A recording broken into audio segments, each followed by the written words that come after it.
Okay, welcome to our meeting for the May the 6th. As always, if you would just take a couple of seconds to switch your cell phone on silent or off, would be appreciated. And as always, we'll open up with a word of prayer and a pledge, and the prayer will be led by Mr. Chad Wages this morning. So if we all please stand. Would you bow with me? Our Father in heaven, we just thank you for sparing our lives down to this moment of time. We're thankful for all the many blessings that you have blessed us with. We thank you for this opportunity to gather together in this board meeting to conduct the business of this county. Father, we just ask that all that we say and do and the decisions that are made are in the best interests of this county, its communities, and the state, and into your glory. Thank you, Father, again for all the things you have blessed us and allowed us to do. And keep us safe through this day. In Christ's name, amen. Amen. Will? Attention, salute, pledge. I pledge allegiance to the flag of the United States of America and to the republic for which it stands, one nation, under God, indivisible, with liberty and justice for all.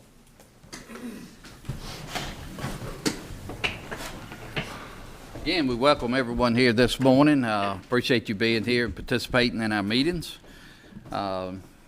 Lott is absent today. Mr. Clark? Yes, sir. Mr. President and Board, you have in front of you the April the 15th, 2024 meeting of the Board of Supervisors. If there are no corrections, I would ask that you approve those. Are there any corrections anyone would like to make? If not, do I have a motion for approval? Motion. Motion, Supervisor Griffin. Do I have a second? I'll second. Discussion? All in favor? Aye. All opposed? At this time, I see we down to concerned citizens, but I would like to ask Mr. Joey Deason to come up, Director of Makita, to give us a little information. Mr. President and Board, thank you very much for this opportunity. As everyone is currently aware, there's been an announcement in the news last week with regards to Levi's. We've heard that rumor for about 10 to 12 weeks now. We've made attempts to reach Levi. We have reached Levi Corporate. They reached out to us this past Thursday and basically gave us an update. At this time, they didn't provide any timeline as to when they were going to close. I can tell you that it's approximately 480 employees. And we have two main concerns at this point as a county and as Makita. Number one is the transition of those employees to new jobs. And we have received numerous calls from many employers. We've also received calls from some companies that are also looking at the building. So number one, transition the employees. Number two, find a new tenant for that building. I don't have a lot of more detailed information from Levi at this point. They said that as they could release more detailed information, they would. I will tell you that as a local community, we have reached out to our state partners, the Mississippi Department of Employment Security and the Mississippi Development Authority.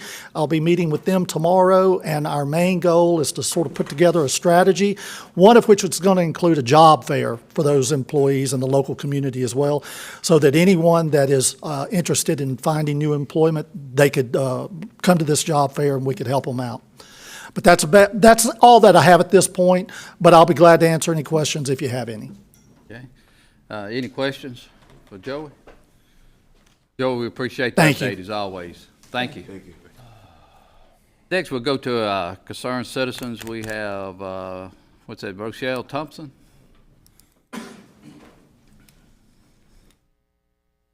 If you would, please state your name and give your address, please. And My name is Rochelle Thompson. I reside at 323A Hawkins Thompson Lane, Canton, Mississippi, 39046. Good morning, Mr. President. Good morning, Board. And I thank you all for the opportunity to be able to address you this morning. I am here this morning to bring attention to the commercial use and road conditions on Hawkins Thompson Lane in Canton, Mississippi. Carl Banks is our supervisor for that area. 246 Hawkins Thompson Lane is operating as a commercial woodyard dumping area. And I'm sure you all have noticed that massive debris of wood off of Interstate 55. Unfortunately, this area was zoned for commercial use years ago. The neighbors and I have inquired about the business before they moved all of that debris in. Over a year ago, I spoke with Scott Weeks about the business, and I was told to call Carl Banks. I called Carl Banks, and he told me to call Planning and Zoning. Finally, Scott Weeks told me that he would check out the business and let me know when they filed for a permit. I never heard back from Mr. Weeks. We have complained to Supervisor Banks and to the Planning and Zoning Committee. Also, we haven't called the Environmental Quality Office. On my last call to the Planning and Zoning Committee, I inquired about the permit for the use of the lumber business that's operating there. I was told because that land is zoned commercial, no permit is needed for the dumping that's going on there. The road has been unkept for years due to the extra traffic and huge commercial vehicles traveling on the road daily. It has become severely damaged. I have pictures for you all to show you exactly what is going on with the road, and if you all would permit me, I will.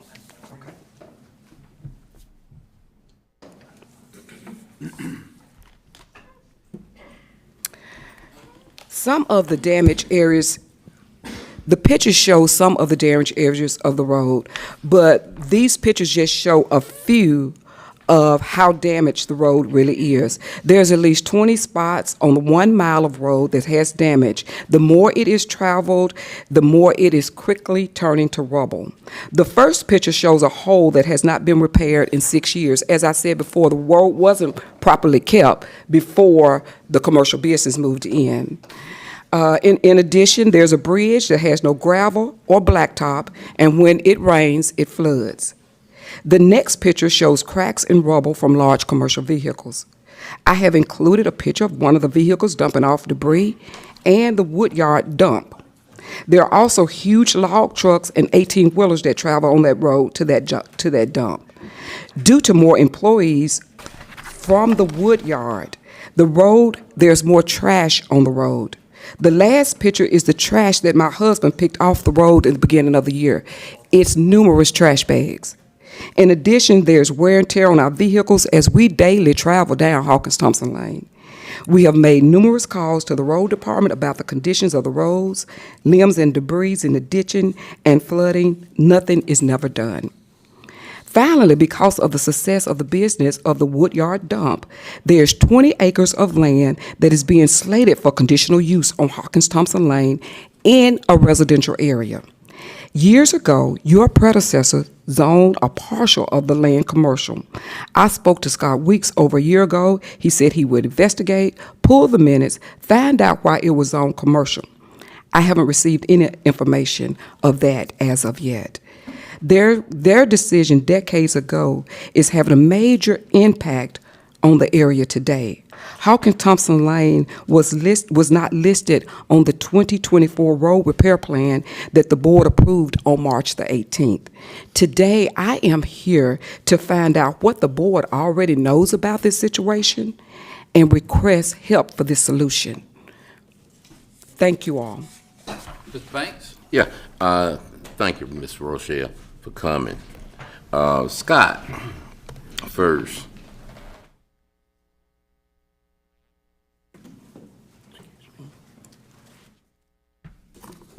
Tell us about what's going on with this. At this time, I should have that property brought to the board on June 3rd to address the cleanup of that property. Now, as far as the commercial zoning, I have not been able to locate where that was zoned commercial, even though I believe it was back in the 70s. Mm-hmm. Yeah, okay. Because I know it wasn't during the time that I was on the board, so. Now, the conditional use is on the Mr. Jenkins property. That will go before P&Z next week. Yeah. I'm going to be against that. Now, the DEQ went out there, didn't they?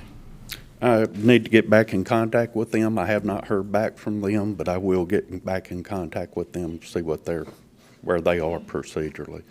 Okay.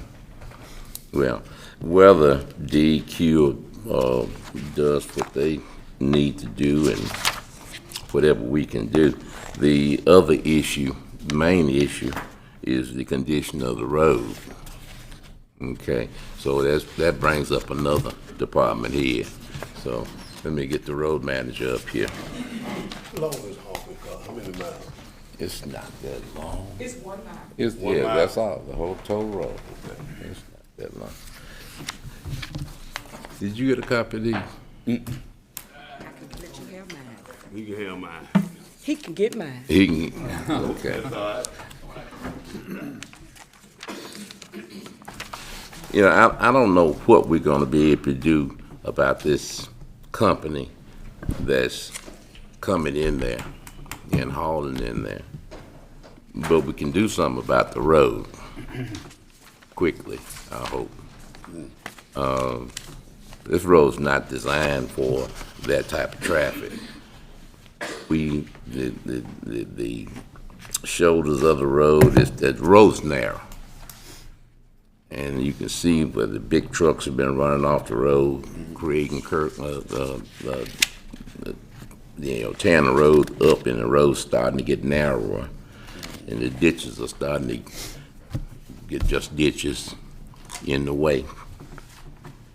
I see in this picture, it looks like there was some kind of a safety cone put up there and somebody run over it. It's been there 6 years. 6 years. Okay. I'm gonna ask you, Cornelius, if we could go out and take a look and see what we can do to get this road back in condition, good condition. At the same time, Scott and DEQ and everybody's working on trying to, change what they're doing out there, because this doesn't fit the neighborhood at all. Okay. I'll take a look at it and see what I do to it. Okay, and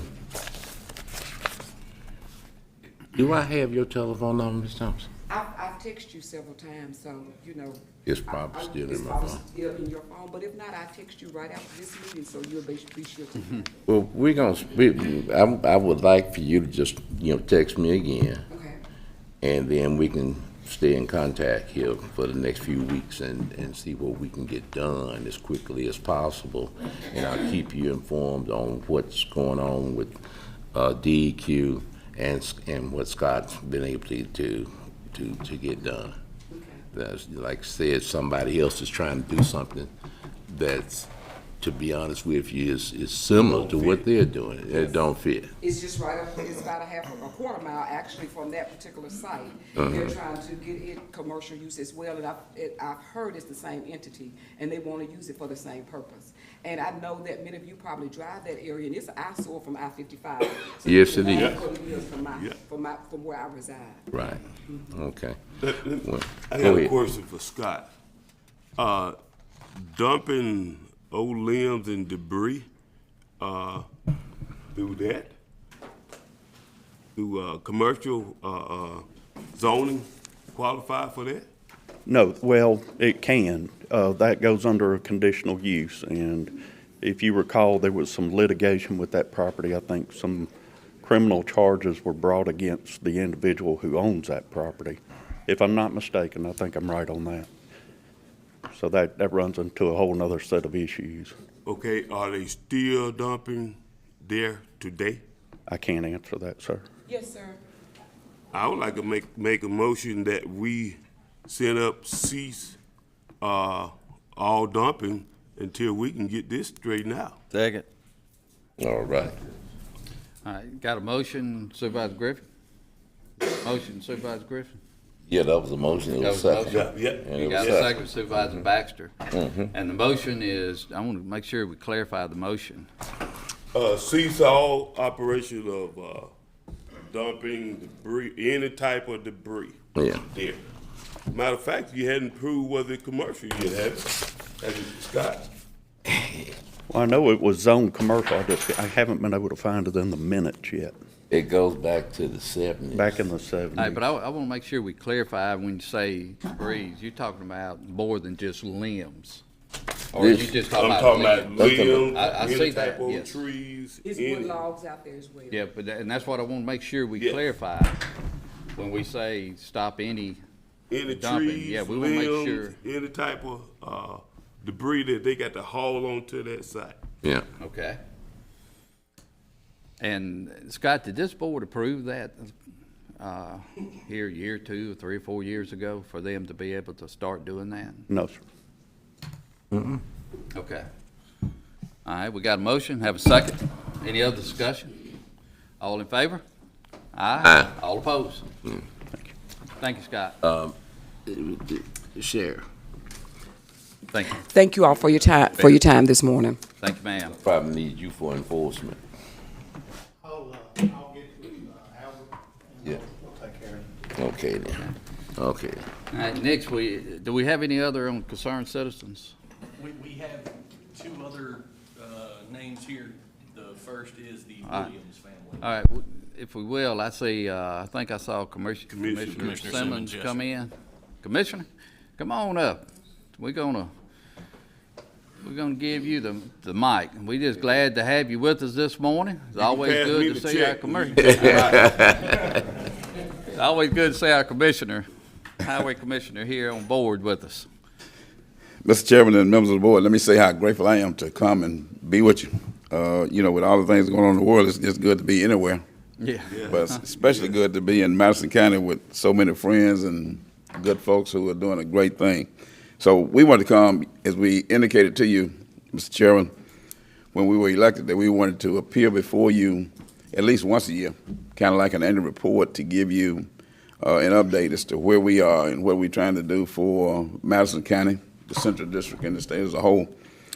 Since I was last with you, we had an election, and I was honored to be reelected. And then the commissioner had the responsibility of choosing a chairperson, and they chose me to be the chairperson. So we're very grateful to our commissioners, Commissioner Busby and Commissioner Caldwell, and we are committed to working for the state of Mississippi, have a great staff headed by Brad White, who you all know, and Brad is a networker, one who's been around, and putting the three of us together with Brad and 2,700 employees, I feel that the Department of Transportation is in a great position, and we are so grateful. So once again, we thank you for what you're doing. We want to thank the legislatures also, the Governor Reeves, Governor Holzman, Speaker White, and the entire legislative body. Over the past 3 years, they have been very supportive of the Department of Transportation. In 2022, they gave us $35 million for capacity projects. They stopped earmarking our budget, started giving us a clean budget, as well as giving us the ability in the language to actually take care of our employees, to stop them from leaving us. We had a drain that was killing us in being able to keep engineers and maintenance workers.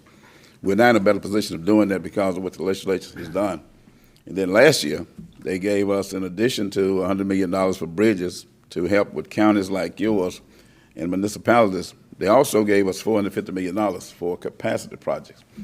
That was very good in helping us to move many of those capacity projects down the path, and then they gave us $40 million to match. So we was able to draw down monies from the federal government as a result of that. This year, they didn't give us quite as much capacity money. We were looking for and hoping for $500 million. They gave us $250 million in addition to the $40 million for the match. And then on top of that, they gave us $10 million this year for multimodal. So that would be the other transportation system that we have to be giving monies to. So we're, again, very grateful to them. We are going to continue to strive for recurring dollars because we need that in order to take care of all of the capacity projects that we have, as well as taking care of our maintenance. We need a current funding system as opposed to the 1987 program that was given to us, which was good at that particular time. But as you well know, they're not putting the maintenance monies in it, and we have kind of fallen behind, needing a lot of money these days to build capacity projects like the one that you're concerned with here in Madison County. and I'll share with you a little bit about that in a quick second. But we are so pleased with what they have done here in Madison County. We are moving forward with projects here like Reunion and the Madison Connector. That project, we don't know what it's going to end up costing, but you should be very pleased with the fact that the legislature and the federal government has bought into supporting your program, and I believe about $25 million that's already come from the state legislature and another 10 from the federal government. And we, Department of Transportation, has taken on the responsibilities of working with you, the Board of Supervisors, and your engineer to help move that project and make sure we don't lose any of that money because of time lapse from the state and or the federal government. So we feel good about where we are with that project and moving and working with you and our staff.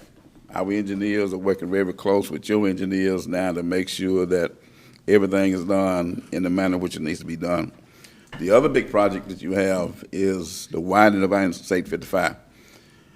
We are very committed to that. We don't have the monies to do that. We do have it in what we call our 3-year plan, and we are putting forth doing all of the pre-construction kind of things that we need to do to make sure that project is ready to move. We're working with our fellow partners at the federal government to make sure that we can move it by having it in the 3-year plan. And last year, when we went to the legislature, we requested requested, but they gave us $450 million, and we put in the plan that we was going to do projects based upon their readiness, pre-construction and everything. Your project fell, I think, about the third project, needing about $500 million to take care of it. What the legislature did this year, again, is gave us $250 million. So the first project that we would do is the one in the northern part of the state, the northern district, Pontotoc Highway 7, I believe it is, and widening of Interstate 55 in DeSoto County. And the next on the list is Madison County to get dollars from. So we'll continue to advocate for making sure that we move those monies in, and we have everything in place, we're able to move that project. Now, I know you don't like hearing me say you weren't listed in that, but just being reality, being realistic with you, we can't do it because we don't appropriate the money. And Mike Espy hadn't figured out how I could go over to the casino and win a jackpot and bring you the money. Now, as soon as he figured that one out, I'm going to do it right quick, fast, in a hurry. But you are the next project, and don't ever let anyone tell you that it's not our intent as the commissioners to move those projects in that manner. If it make you feel any better, I would say that your project is ahead of Rankin County. So you will move as soon as we get dollars coming into that, okay? The last thing that I would like to say to you in the way of maintenance, paving, we have done a lot of work in paving, whether you look at Highway 22, Interstate 55, Highway 16, Highway 463, 463. We have done paving on those. We still have more work to do on Highway 16 and Highway 51, and we have projects that we have let in doing that. Bridges, we are working real hard to spend money on your bridges. As a matter of fact, Madison County on Highway 51, over the next 2 years, you have about 10 bridges that are scheduled to be replaced. 2024, this year, November, we should be letting the first 5 on it, and then next year, 2025, we'll let the next 5. But those bridges need to be replaced, and we're going to be doing that. So feel good about what we're doing in the state and feel extremely good about what we're doing in Madison County. You, the board members, your engineer, attorney, all of you all have worked well with us, and we're so proud of having the relationship that we have with the business community. They invite us to most of the events that they have, and we are able to share information, and they're able to give us encouragement and words as to what it is that the business community need in order to make it work. So I think Madison County can be considered as one of the top counties in having the kind of a plan and the strategy and the leadership that you have to make it work. So, Mr. Supervisor, I can't say how much I appreciate working directly and personally with you. The only complaint I have about you is you have my cell number and you call it at 12, 1 o'clock in the morning if you need something. But I'm still okay with that. So, Good. I yield any question if you have any. We appreciate, Commissioner, we appreciate you working with us. And I know you mentioned the capacity money. And no, we did not get all the money that we were hoping for this time, which I think was $500 million. That would include the widening of the interstate here in I-55 from 463 to Gluckstadt.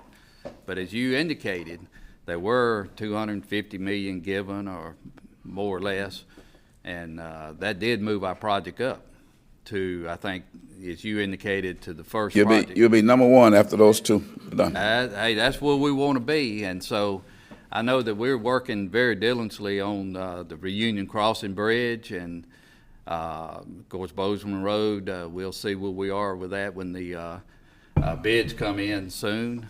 But those projects will be done in the next, I hope, 18 months, 20 months, 2 years, and so hopefully we'll have the widening and the ramps put on that new interchange by that time as well. So Let me make sure that everybody understand what Chairman and I understand and saying about you'll being number one.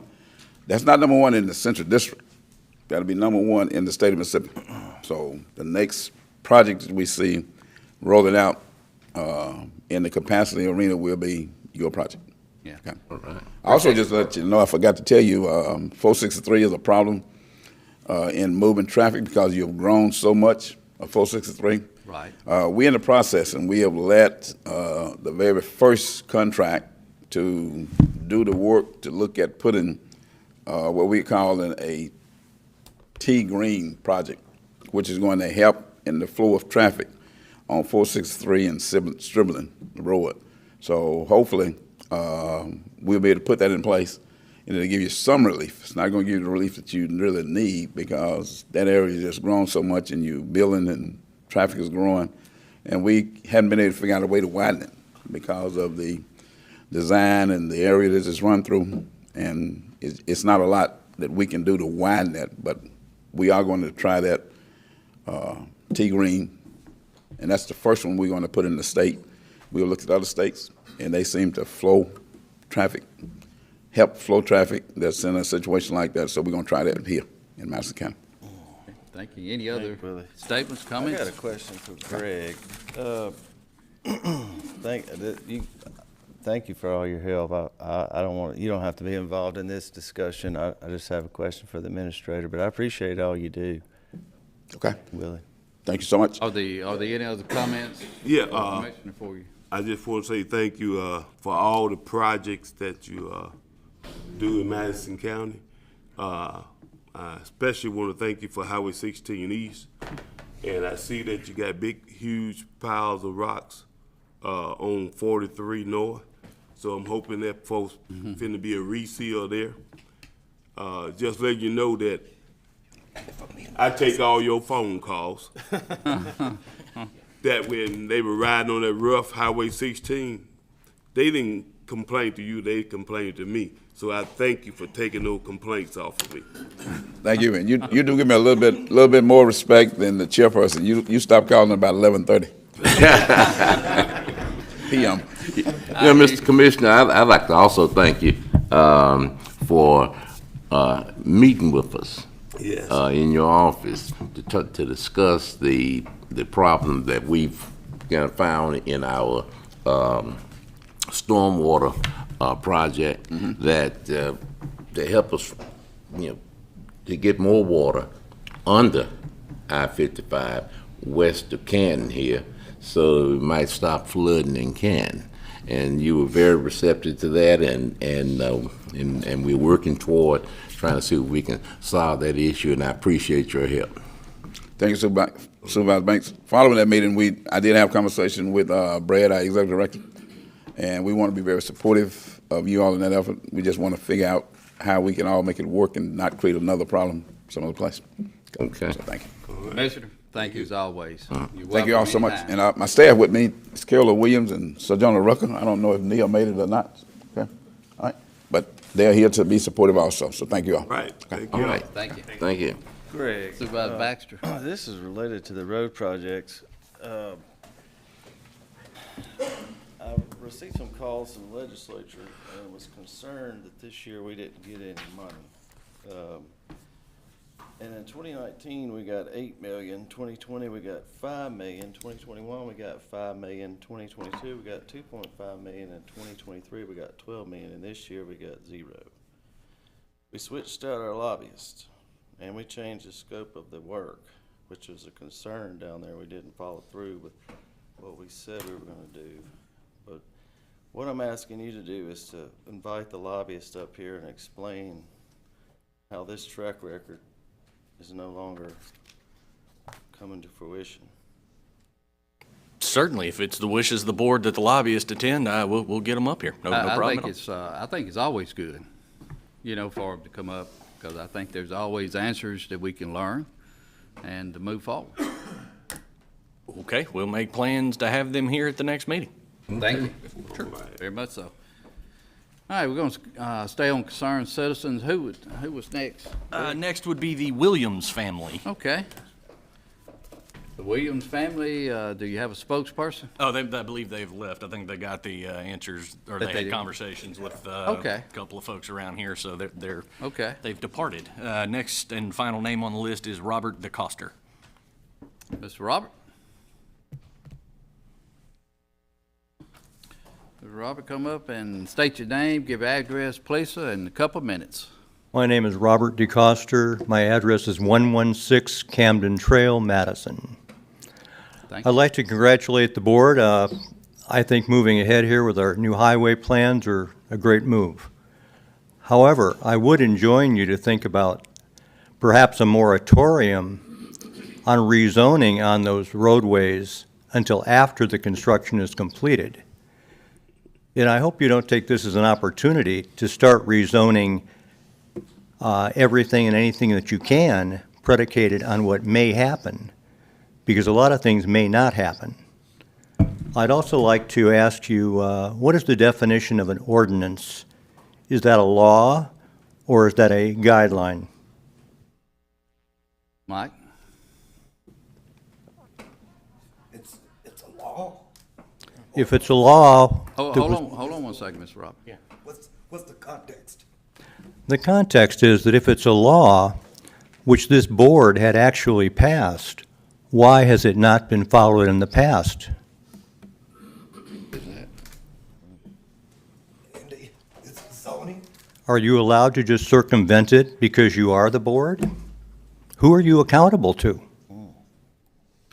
When you vote... I'm not sure you have to give a more specific, I guess, questions or statements, because I don't think any of us on the board, you know, understand if you're looking at one section of the road, or 2 or 3 roads. So you just gonna have to give us a little bit more information. What ordinance? Ordinance is he talking You know, I look at this and I say, we know that the only time that the 5 of you can get together is in an open meeting.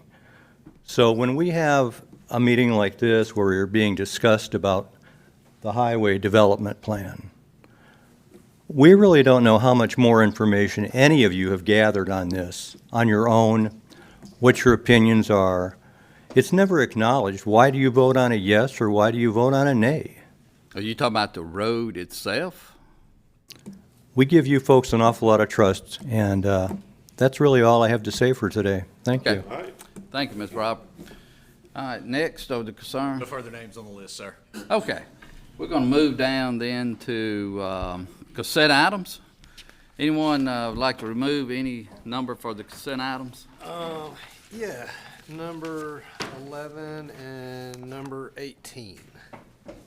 Okay. All right, anyone else? If not, do I have a motion to approve the consent items with the exception of number 11 and number 18? Do I have a motion? Motion. Got a motion, Supervisor Baxter, second Supervisor Griffin. Discussion? All in favor, say aye. Aye. All opposed? All right, we'll come back to Supervisor Brandon on item number 11. Number 11, it is the approve and authorize board president to execute the JH&H architecture agreement for Madison County Office Building Boardroom Improvement rebid. So our last meeting, the rebid came in for us to basically move these drop-down screens that right now would hit Paul and the sheriff in the head and take Trey out if we tried to use them, which would be nice to have. But it also comes along with a complete remodel of this room. This contract, like I said, is $360,000. And if we spend this money, we spend it on 3 meetings a month that happen in this room, $360,000. We have our 2 meetings on the 1st and 3rd Monday of the month, and then we have the P&Z meeting in here. Greg, what else happens in this room other than the occasional luncheon where everybody gets together?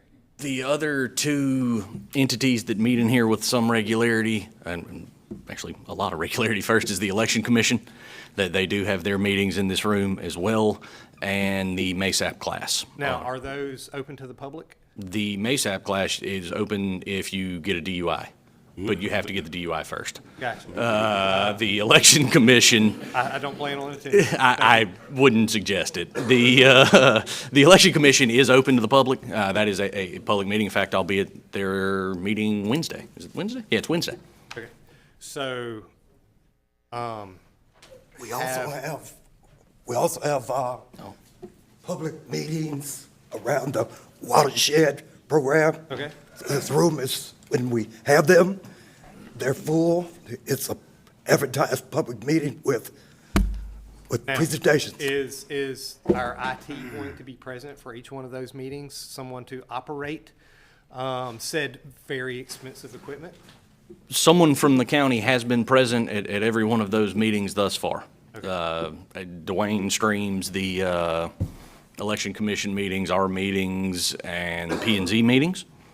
And then if there is an evening meeting or a public meeting, either myself or Dwayne will be here to ensure that all of that stuff works correctly.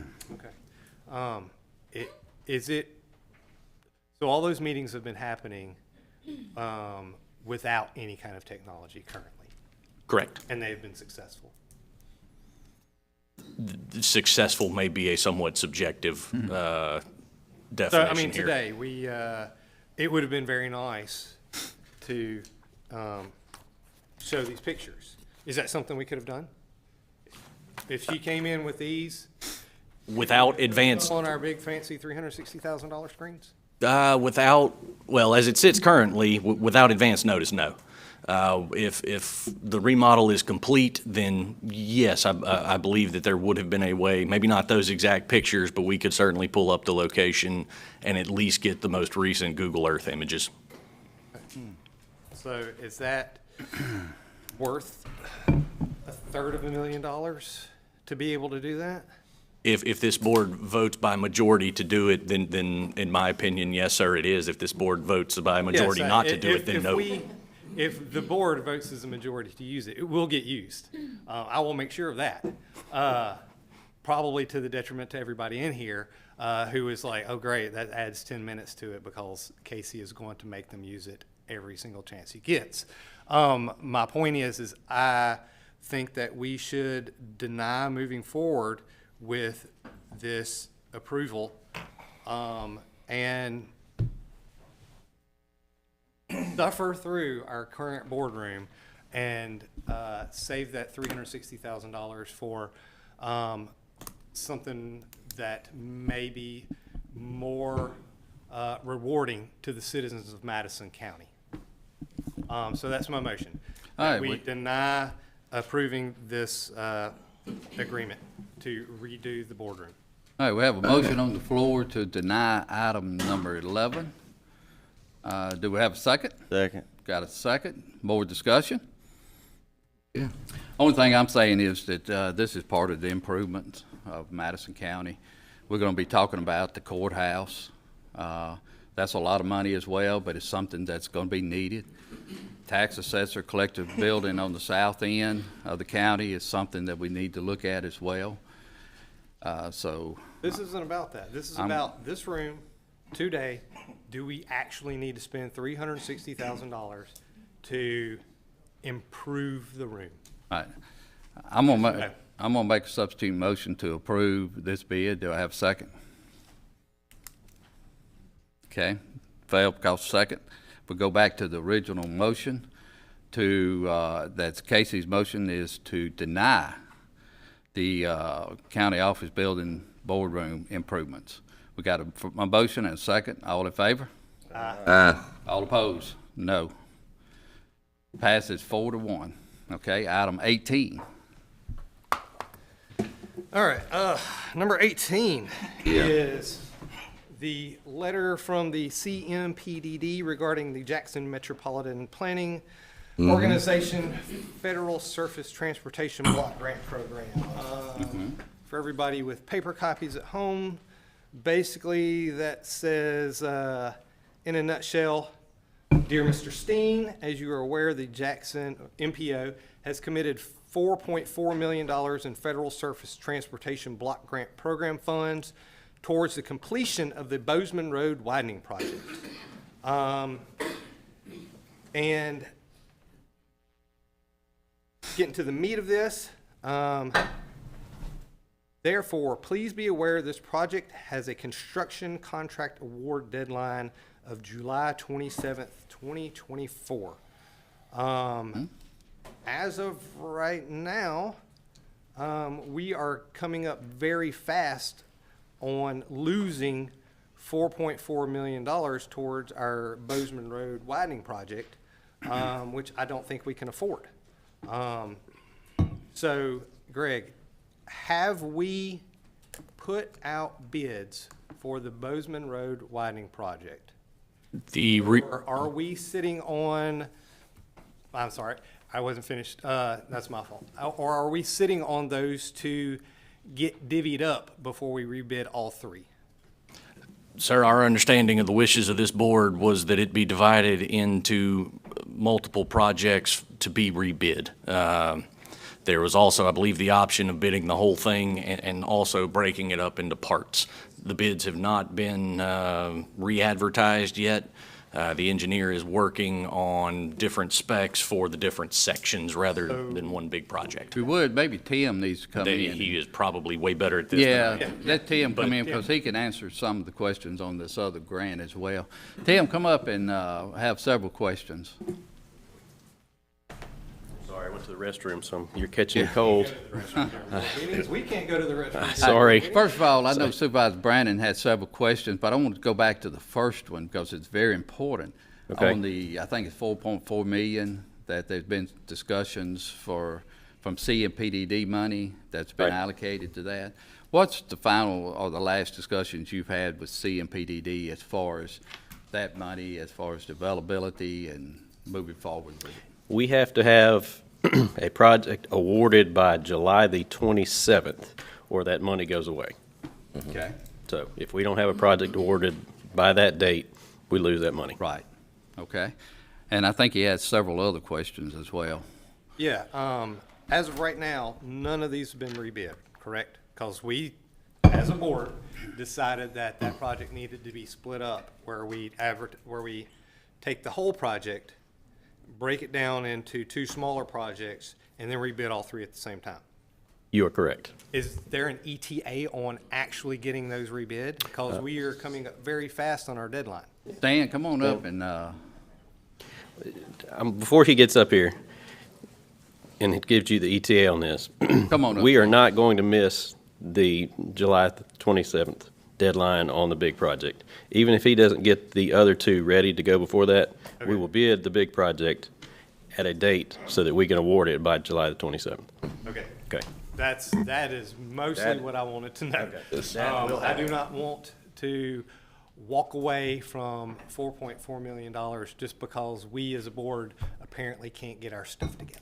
I think we have it together. It's just a matter. Stan, come on up and just. Yeah, this, since this is federal money, we have to go through what's called a reject and re-advertise process with MDOT. Once y'all decided to re-advertise that, we were able to submit that. It's just a formal process that we're in the middle of with MDOT right now. We should be getting authorization from them soon. I don't want to put a deadline on it. What's the ETA of having the big project broken up into the two smaller projects? We're getting close to being complete with that, so we should be able to advertise all three at the same time. Okay, and we will have enough time to award this before the 27th? I believe so, yes, sir. Okay. Yes, we will. I was like, I don't want to believe so. I want to know we will. Yes, we will. Yes, okay. And guys, that's been the plan all along. Hadn't anything changed throughout, so. All right, that's 18. Any other questions on that one? Do you have a motion? I do not have a motion. Motion approved. Yes, motion. Okay, we got a motion to approve. Supervisor Griffin, your second. Second. Second, Supervisor Brandon. Discussion?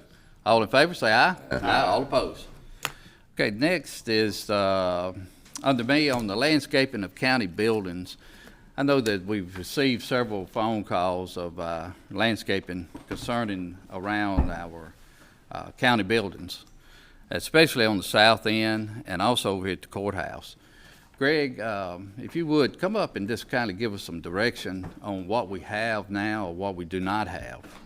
All right. A few years ago, this board changed the landscaping contract from a more of a full-service landscape operation to a more lawn-based approach where grass is mowed, blown, edged, and all of that kind of yard work stuff rather than full-on landscaping with pine straw and flowers and ripping out dead things. So when that contract was switched, the lands back in 2020, if I'm not mistaken, the landscaping, we've picked up where we can, but we have not had much luck in getting third parties involved.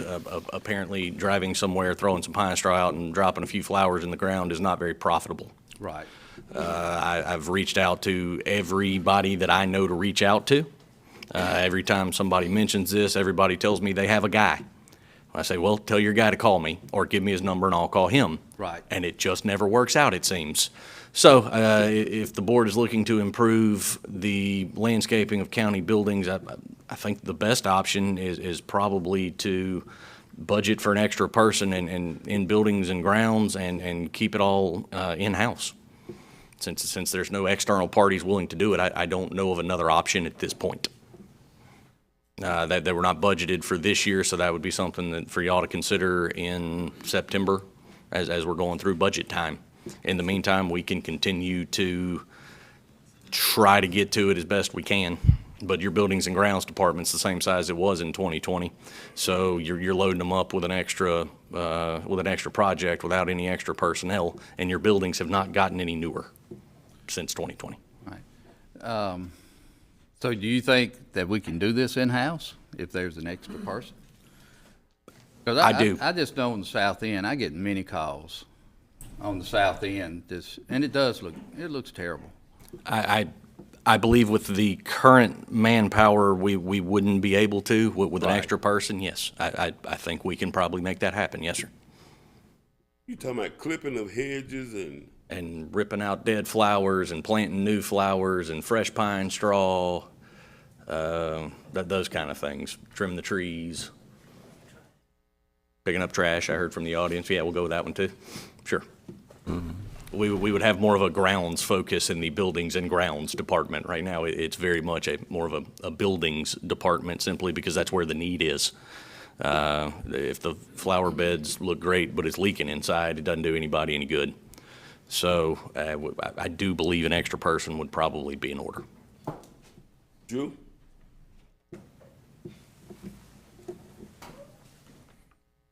I ain't doubt what Greg is saying, but since you started standing back there, let's hear it out of your mouth. Yes, sir, I would agree with Greg. With our current staff, I don't believe we can handle that. We try to do minimum what we can now.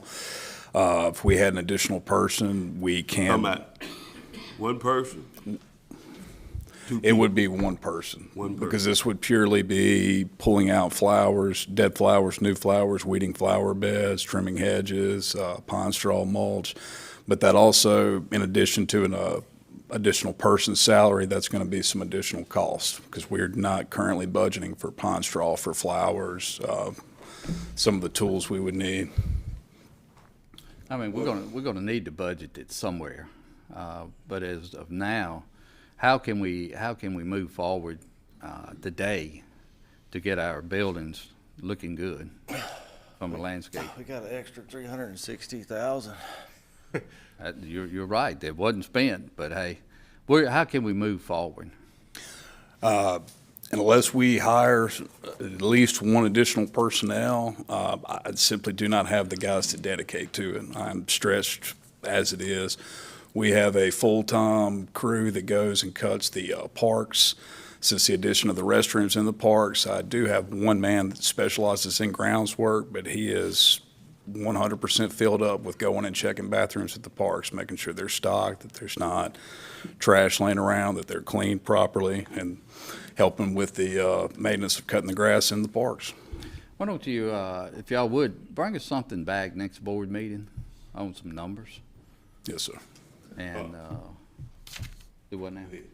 You got to think about vehicle too, how this person gonna get from building to building. Yes, sir. It would be a new person. We would have to allocate a vehicle and again, some materials and tools. And you say that y'all hadn't been able to find anyone to do the landscape. No, sir. Our current grounds maintenance contract, as Greg said, is grass only. They edge, trim, weed eat, blow off, and that's it. I was informed previously that included flower bed maintenance and some of the other parts. Typically, when we've talked to someone, they are interested until they found out that those have been separated. They make their money usually off one or the other. If they're cutting at a low price, they make their money back on flower bed maintenance or vice versa. That's been when we talk to someone why they don't want to do it. Okay. Well, just bring us something back at the next board meeting, but put a lot of thought in it, because as Supervisor Griffin says, you got to have the tools, equipment, so, okay. Thank you. This is related. Greg, have you done an inventory on the county vehicles lately and ones that need to be sold or bought or what? We do have an inventory clerk by the name of Jay Hilliard. He's CPA, does a great job. Have I personally laid eyes on all the vehicles? No, sir. But our inventory listing is current. It is up to date. And we do tend to at least try to get rid of things that we need to get rid of. We have streamlined that process tremendously over the last year. But as far as me personally going and laying eyes on every vehicle, no, sir. And going back to this contract, can we not just lump the grass and the pine straw and the hedges together and bid that building out? If it would be separating it from its current contract, so we would need to rework the current contract and rebid it, but I think it could work. I mean, my only question is, most of our buildings are here, and that one's kind of way out of the way for these guys to go down. I mean, if we want to hire somebody, that's fine, but it just seems out of the way, and not just have a professional service do that particular building, but it's the board's wishes. We will certainly explore that as well in the recommendation that we'll come back with for the next meeting. All right. When is the current contract up? Never really. It renews automatically annually, so it will be we will have to terminate it. Okay, but there's a clause in there where you can. Yes, sir. I think it's 30-day notice, maybe 60 days. Okay. All right, good deal. I'll just come back with something, because we got to upgrade, from what we're doing now. Yes, sir. Okay, thank you. Next item is 46, Mega Site Fire Station. I know there's a lot of things, as we all know, that's happening at the Mega Site. And so, Mr. Carey, will you come up and give us an update on where we are as far as the construction of the fire site? Good morning, Mr. President, Board. Good morning. We appreciate the opportunity to be here. Before I get started, I'd like to introduce the other members of the Mega Site Fire Board. Y'all would come up. I'll come up and stand up. Mr. Calvin Garrett, Mr. Mike Rathfield, and Mr. Nathan Jordan. Mr. Hughes is out of town and couldn't be here this morning with us, but Anyway, as y'all know, the fire district was created under Rita, and our primary focus, of course, is the mega site. But we also, from the very beginning of our organization, wanted to do something that we would see as beneficial to all the fire departments in the county, especially in protecting the industrial and commercial, educational infrastructure in Madison County, because regardless of where they're located, we know that it's beneficial and it affects all of Madison County. And so along those lines, we started very early talking, of course, about building the fire station. And then also we saw an opportunity to create a fire training center that would benefit all the fire departments in the county, especially the volunteer fire departments. Right now, to get training, they pretty much have to go to the Fire Academy in Pearl, and that's very, very difficult for the volunteer fire departments. And so Makita was good enough to set enough land aside that we could consider building a fire training center. And, you know, if we are able to do this, it would be beneficial for the fire departments in the county to use. It would also give them an opportunity to train together, which is very important in mutual aid responses. And with the facilities such as Amazon that we have coming, some of the other larger facilities in the county, the chance of having mutual aid responses is pretty great. And so with the funds that have been allocated, we took a step back from the original fire station plan that we were looking at. As you remember, we were kind of looking at building one similar to what they have in Gluckstadt. We took a step back and I guess tried to look at it from a feasible standpoint of what would fit the mega site.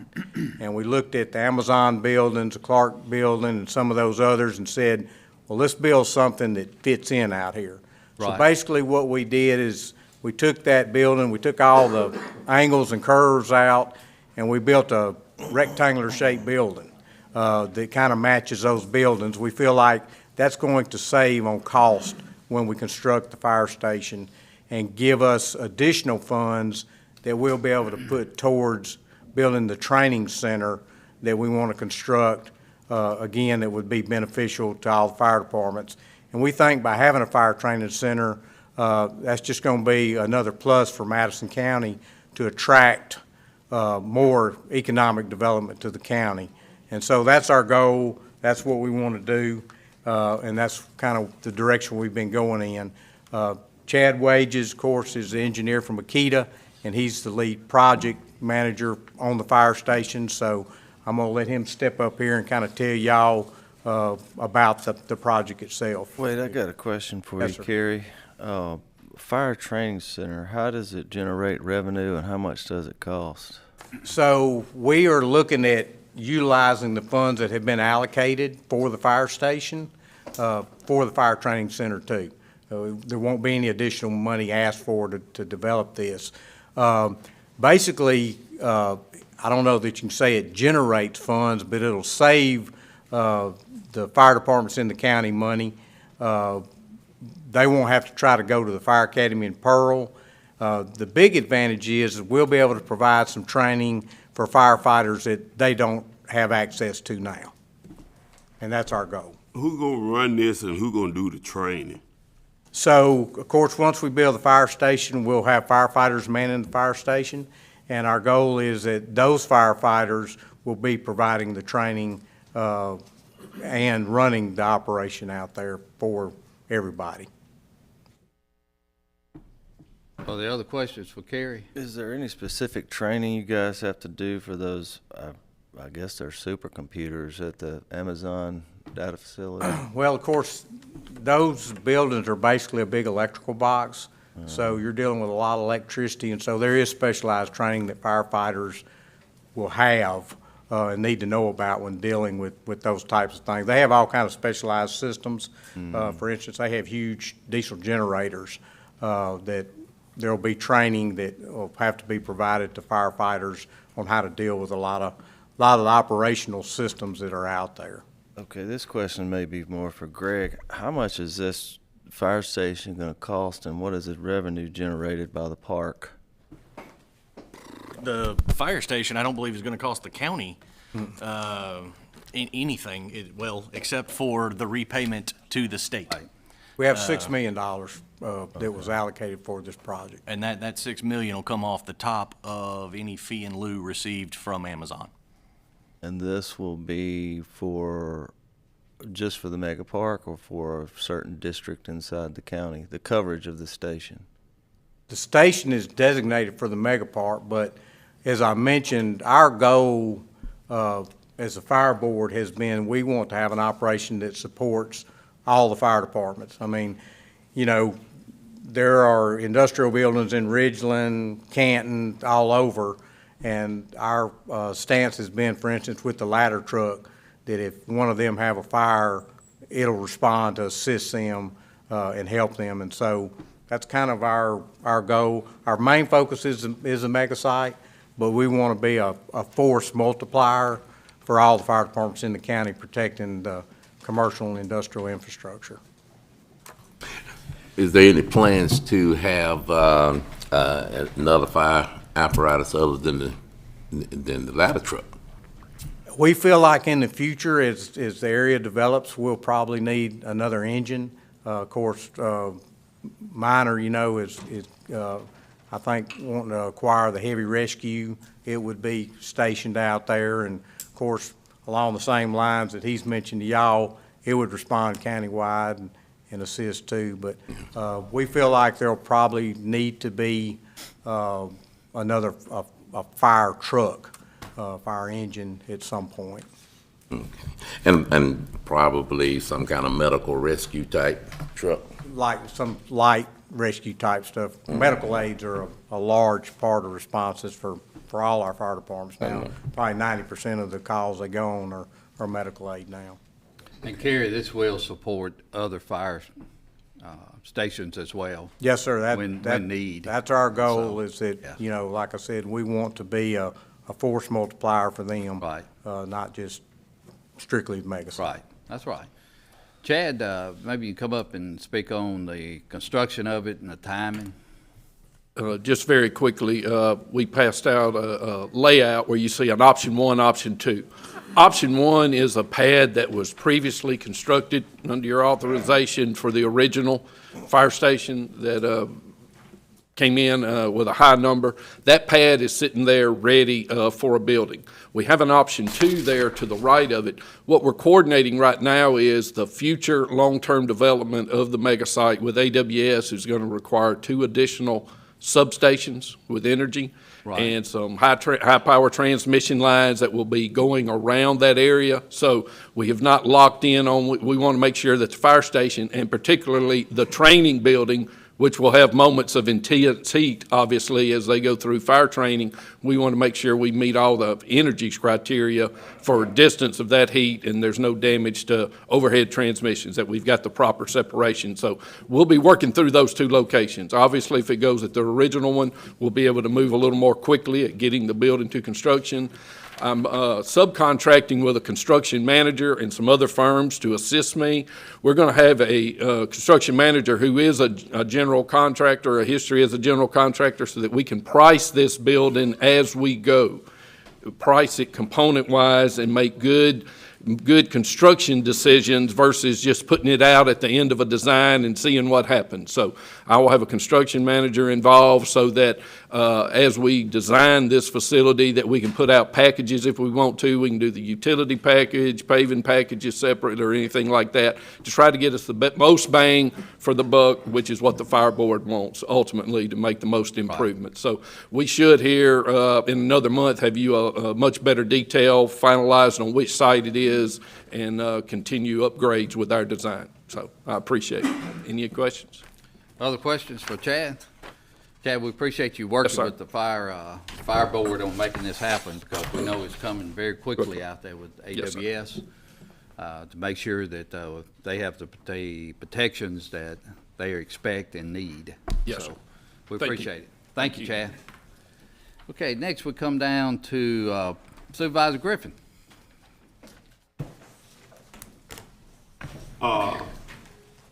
This is a contract with, I think what, Deerfield, Greg? Yes, sir, On Deerfield election, Clubhouse. Yes, sir. Fairview, voting poll have overcrowded, too many folks in there. So Greg and I and, Rem Lacey, Election Commissioner, District 5, we looked at it, and Election Commissioner, what, District 2? Ms. Gross, yes, sir. We looked at it, and what we come up with, Deerfield is willing to use their clubhouse to be a voting precinct. So we are cutting part of Fairview voting people out and putting it in Deerfield. This is, I think, like 2,500 voters. Yes, sir. Roughly half the voting population. Going and leaving Fairview Church, going to Deerfield, where we can cut down on long lines. Right. In Supervisor District 2, I wish you can find somewhere to put some of your peoples at, so we can get even more out of Fairview. I'm fine with that, but I'm gonna give them your phone number.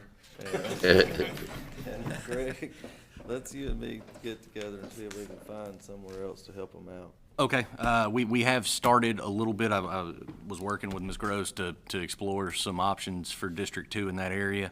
The one that she came up with was Bradshaw Ridge, but that didn't work out so well. So currently, what the plan was to leave some of those most of District 2 that currently votes at Fairview, just remain at Fairview, no change on their end, so they won't change anything about their election day activities. Okay. Yep, and I just want to say before we approve this, if you don't get a letter from the circuit clerk, people in Fairview, you still go to Fairview and vote. But if you get a letter in the mail, you gonna go to the Deerfield Clubhouse and vote. Yes, sir. And I'll bring maps at the next meeting. Generally, it's gonna be east of Harvey Crossing, north of Yandell.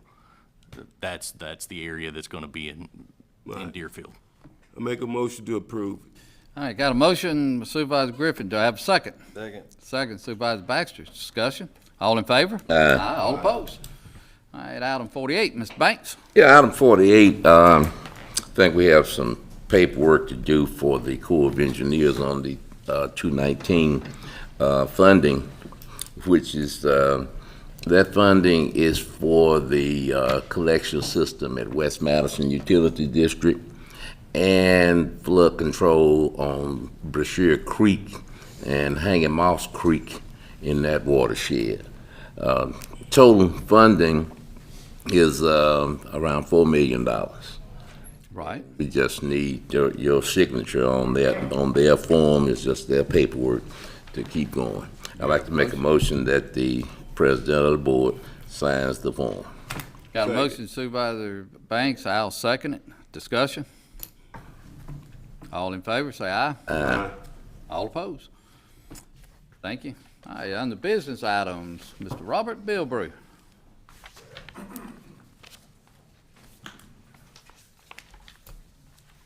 Okay.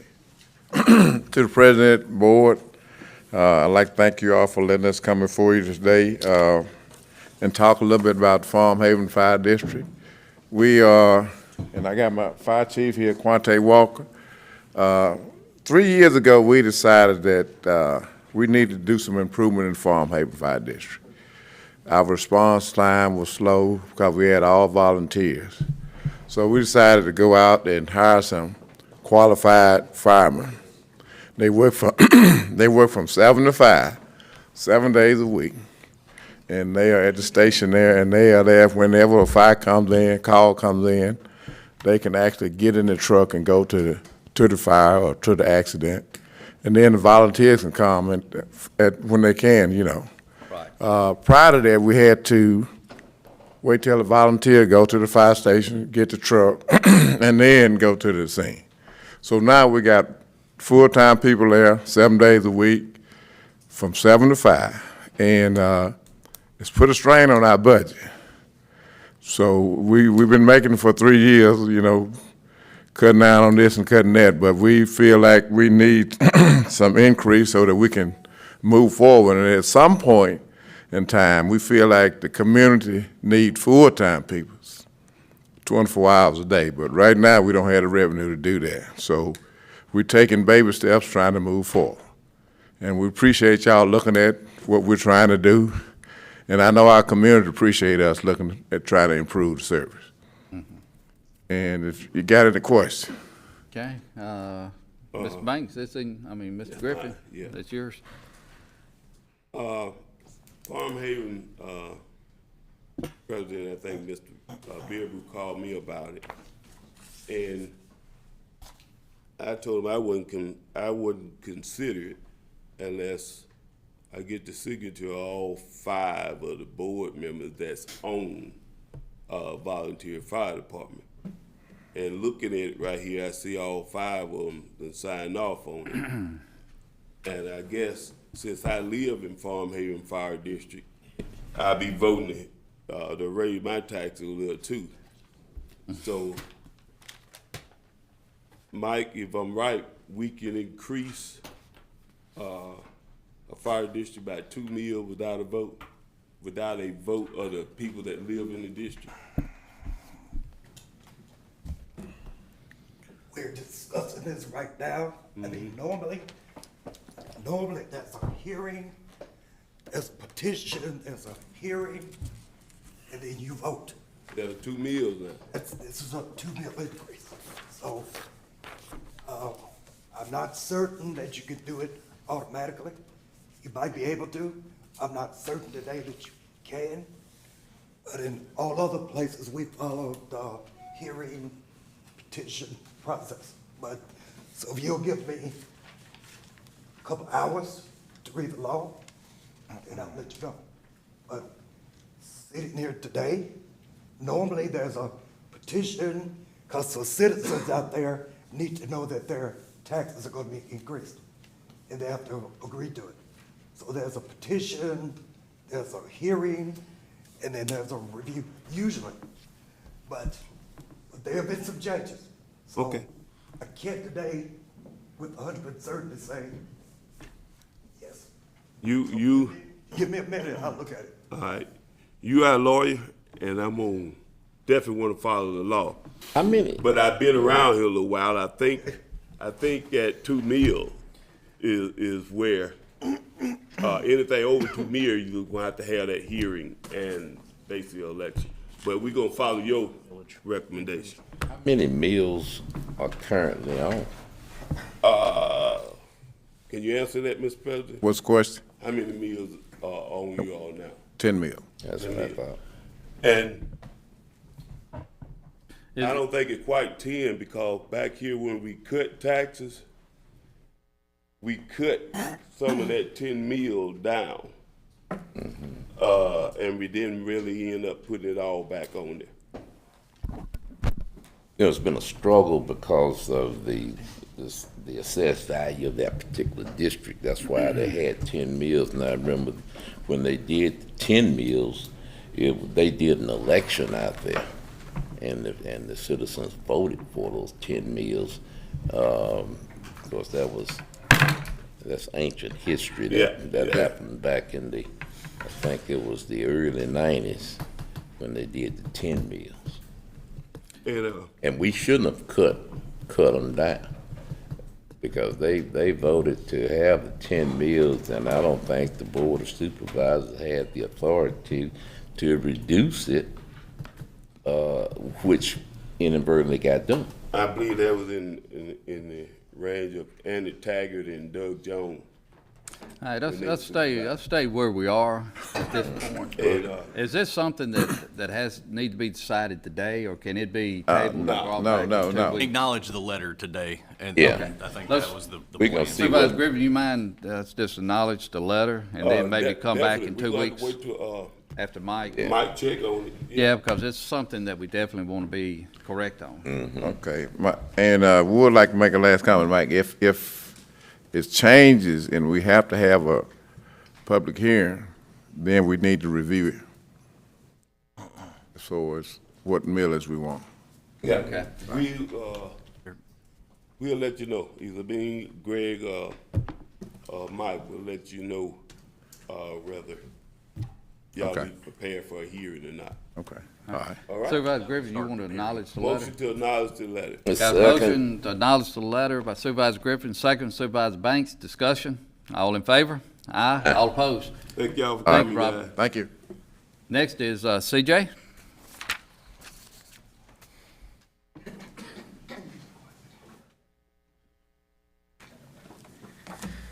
Morning, Board. Good morning. Good to see you. I'm here today. I've got for your approval a compensation agreement in relation to the City of Gluckstadt collections. Through my work and research, and I've conferred with Greg on this, I couldn't find one on file. I don't think that one was ever submitted for you all to approve, so I'd like to get that in writing today, and I'm sure you would too, actually. No doubt. Do I Yeah. have a motion for approval? Motion. Got a motion Supervisor Griffin, second Supervisor Banks. Discussion. All in favor? Aye. All opposed? Thank y'all. Thank you. And it is the same charge and everything as you are with the other cities. No, it's a little more than the other cities, but I think it's commensurate with what Mr. Espy submitted back in 2021, and, you know, the growth we've seen. It's all in line with the other structures. Okay, good deal. Yep. Thank you. Keisha? Purchasing clerk. Good morning, Board. Morning. I bring to you item number 51. I want to put all three of these together if I can. Item number 51, 52, and 53 to award the bid on conventional tractors, conventional dump trucks, and low-bore trailers for the road department. First, I ask that you acknowledge the bids that we received. Motion. Got a motion Supervisor Griffin, second Supervisor Banks to acknowledge. All in favor? Aye. All opposed? The next, I ask that you award the tractors, the dump trucks, and the lowboys for the lowest and best bidder. Do I have a motion? Motion. Motion Supervisor Griffin. Do I have a second? I'll second. Second Supervisor Banks. Discussion. All in favor, say aye. Aye. All opposed? Item number 54, I ask the board to acknowledge and reject bids received due to a technical issue that we had for our recent reverse auction on the hydraulic diesel excavator. Okay, do I have a motion to reject this bid? Move. Motion Supervisor Banks. Do I have a second? I'll second. Discussion. All in favor? Aye. All opposed? The second, I ask to authorization to re-advertise for the excavator as well. Motion. Got a motion Supervisor Griffin. Do I have a second? Second. Second Supervisor Banks. Discussion. All in favor? Aye. All opposed? Thank you. Anything else? That's it, thank you. Thank you. Thank you. Drew?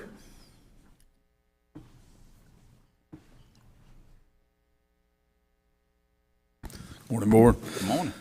I have one item, asking to award bid and authorize Board President to execute agreement for the Sulphur Springs softball field project. We had bids on April 23rd, and the lowest was England Enterprises LLC. Okay. Do I have a motion? Motion. Got a motion Supervisor Griffin. Do I have a second? Second. Second by Supervisor Baxter. Discussion. It's my understanding this came in under bid. Yes, sir, it did. Like we initially wanted projected 2.2 and it came in what, 1.8? With all the alternates added, it was $1,822,000. Because it was under bid, we're also recommending to add a $50,000 change order for an irrigation system that was originally left out. Okay. All right. All in favor, say aye. Aye. All opposed? And before we get too far into that, if one of y'all will, would you mind including in that motion that it's going to be funded out of ARPA funds? ARPA money, yeah. Just so that when we go to report the spending to the Treasury Department, we've got clear guidance that this is out of ARPA money. Supervisor Griffin, And is you that a got motion? that? Yeah. Yes, sir. That's part of the motion. You gonna go ahead and put that in your motion? Yes. Okay. Yeah. All right, Same good deal. second by Supervisor Baxter and same vote. Yes. Okay, good deal. Thank you. Mr. Jones, Good morning, Board. good morning. Line item 56, it's a communication issue, and I will ask you all to approve line item 56. Okay, do we have anyone here speaking on that from Ridgeland, or? If not, that's okay. Okay. But, okay, I'll make a motion for approval. I'll second. Second, Supervisor Banks, discussion. All in favor, say aye. Aye. All opposed. Item 57. Also, line item 57 is a completion to what they currently have, and I'm asking you all to approve line item 57. Okay, do we have anyone here that'd like to speak on that? If not, that's okay too, so. They hear, you know, but. Okay. Do I have a motion for approval? Motion. Second. Motion Supervisor Baxter, second Supervisor Griffin. Discussion? Yes, sir. Mr. President, if I may, I believe there are two requests in this letter from the city of Gluckstadt, and I'm just looking for a little clarification on which one or both this board would like to pass. They are asking for the initial capital outlay of 140, I think it's 142,000. 142,910. And then there is an additional thing on the letter that's $860 a month for monthly maintenance. My understanding is we don't pay the monthly maintenance for other municipalities. So I'm just looking for a little clarification on what this board's wishes are in regards to paying one, paying both. Would you like to include the monthly maintenance, I guess, is the question. So, that would If be you're the, not paying it for other cities, I don't. yeah, they would be the only city we'd be paying the maintenance fee for. That will be correct. We'll just do the 142. Well, I will ask you all to approve 142, 142. 142,910. Yep, 142,910. That's what Okay. I'm. Supervisor Baxter, that was your motion. 142,910, no maintenance fee. Yes, that was my Supervisor second. Griffin, that's your second. Discussion? Thank you, Greg. All in favor? Say aye. Aye. All opposed? So just so we're clear, what's the total on what we've given Gluckstadt for these radio systems? The first one was, I think, right at 450, and this one here is, I think, 142,910. Right. All right. Thank you. But this right here will get them up and going. And Yes, sir. This should be everything that complete. they need. Yes, sir. Okay, good deal. Thank you, Albert. All right, Brad? Yeah, he let me know this weekend he wasn't able to make it, so I'm going to fill in here temporarily unless y'all object. Constable Harbor was looking for a less than lethal option. His taser is out of date, and Richard Taco Johnson's does not have a taser. So what Brad was asking for was first a sole source declaration, as Axon is the only company that makes tasers. I make a motion for approval. Do I have a second? Second. Second, Supervisor Griffin. Discussion? All in favor? Aye. All opposed? All right, second request was to authorize the purchase listed there for a couple of tasers and some batteries for the other constables, just to get our constables less than lethal options back to the good here. Got a motion from Supervisor Banks. Do I have a second? I'll second it. Discussion? All in favor? Aye. All opposed? All right, thank you. Thank you, Greg. Tim? You think you could add me a taser? First item I have is the stormwater easement. This is the one for Magnolia Heights that Mike and I have been working on. First item I have is the request for you to approve the resolution I believe you have in front of you. This would be the resolution authorizing the establishment of the easement, and the easement is also attached. So first I ask you to approve I make the that resolution. motion. Got a motion from Supervisor Banks. Do I have a second? I'll second it. Discussion? All in favor? Aye. All opposed? All right, and then I ask you to approve the easement. You have an unsigned easement, but I do have the signed easement that is there for recording. I'll make that motion again. Motion from Supervisor Banks. Do I have a second? I'll second it. Discussion? All in favor? Aye. All opposed? All right. Next item I have is a request for funding for ERBR Project 4501. Request to sign the attached letter requesting the transfer of $391,476 in ERBR funds from MDOT to Madison County's account. As attachments to this letter, it's requested the president be authorized to sign the attached final payment checklist and the board order designating Brad Ingles, P.E. with Stantec as the engineer of record on the project. Motion. Got a motion Supervisor Griffin. Do I have a second? Second. Second Supervisor Banks. Discussion. All in favor? Aye. All opposed?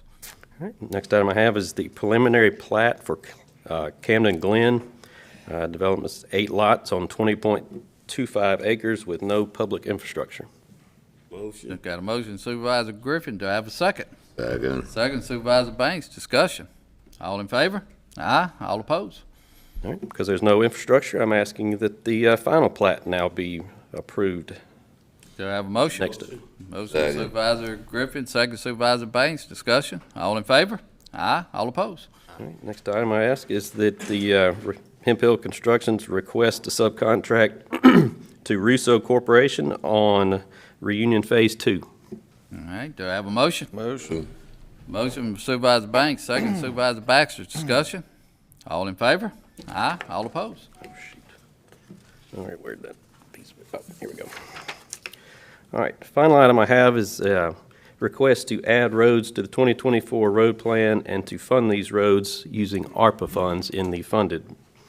And these being Coker Road at an amount of $290,000, Jackson Street at an amount of $52,000, Catherine Drive at an amount of $66,000, Monroe Street at an amount of $10,000, Odom Street at an amount of $44,000, Catherine Point Drive and Twin Lakes Circle at an amount of $115,000, Wheatley Street at an amount of $487,000, Lepp Childress Road at an amount of $108,000, Old Highway 17 at an amount of $220,000, and Channing Circle at an amount of $75,000. All right. Do I have a motion? And before I make the motion, I'd like to make a couple of changes. Monroe Street, $10,000, and Oldham Street, $44,000. I'd like to combine that and put that on Hawkins Thompson Lane. Hawkins Thompson Lane. Second, whatever motion that was. And make that motion on the rest. So you're going to take those two roads off and include Hawkins? Hawkins Thompson Lane. Okay. We have pictures of. Are all these streets in your district? No. Old Highway 17 definitely is not. Okay, where's Old Highway 17? In District 5. Okay, is that in? 5. That's in 5. Jackson Street, I think, is in Ridgeland. Okay. Is that the you? Yeah, not sure down there. I know Weaver Street is. Yeah, that's yours. And Catherine Point Drive and Twin Lakes Circle. But no. And Channing Circle, I have no idea. But anyway, but I know that Hawkins Thompson Lane is, Now, and it's a mess. Does this fulfill, I know you had, when we were doing our interlocals, you had quite a lot of stuff on there. Yeah. Does this fulfill all your wants for your district, or? No. I was very surprised to see this on the agenda. But it takes care of quite a bit. Yeah. Uh-huh. Well, I know. Yeah, but no, there's always going to be wants. Yeah. All right, well, I was just surprised to see this on the agenda. It came in kind of late, and I didn't catch it till yesterday afternoon. So I was very surprised to see that we had some additions of money being spent on roads, and not everybody was talked to see if they had anything they wanted to add. Oh, okay. Which I wasn't. Being short term, I would like to add some stuff possibly next meeting, and assuming there's any money left, because I know District 1 is always in need of stuff. Something. But as I see right now, especially since most of this is in your district and it's out in the county, they don't have rich cities like Ridgeland and Madison and Gluckstadt and Canton paving their roads for the most part. I got no problem with it. Okay. All right, do we have a motion? I'll make that motion. I made that as a Second. motion. Mr. President, matter of clarification, I know you said Monroe Street, and what was the second one? The other one was Odom Street. Sorry? Odom. O-L-D-H-A-M? O-D-O-M. Odom. Yeah, those two streets I was taking off and combining those funds to make 54,000 available for our road manager to be able to go out there and improve Hawkins Thompson Lane. Yes, sir. Okay. All right, so you made the motion. Who seconded it? I did. Second, Supervisor Griffin. Discussion? All in favor? Aye. Aye. All opposed? Item 66.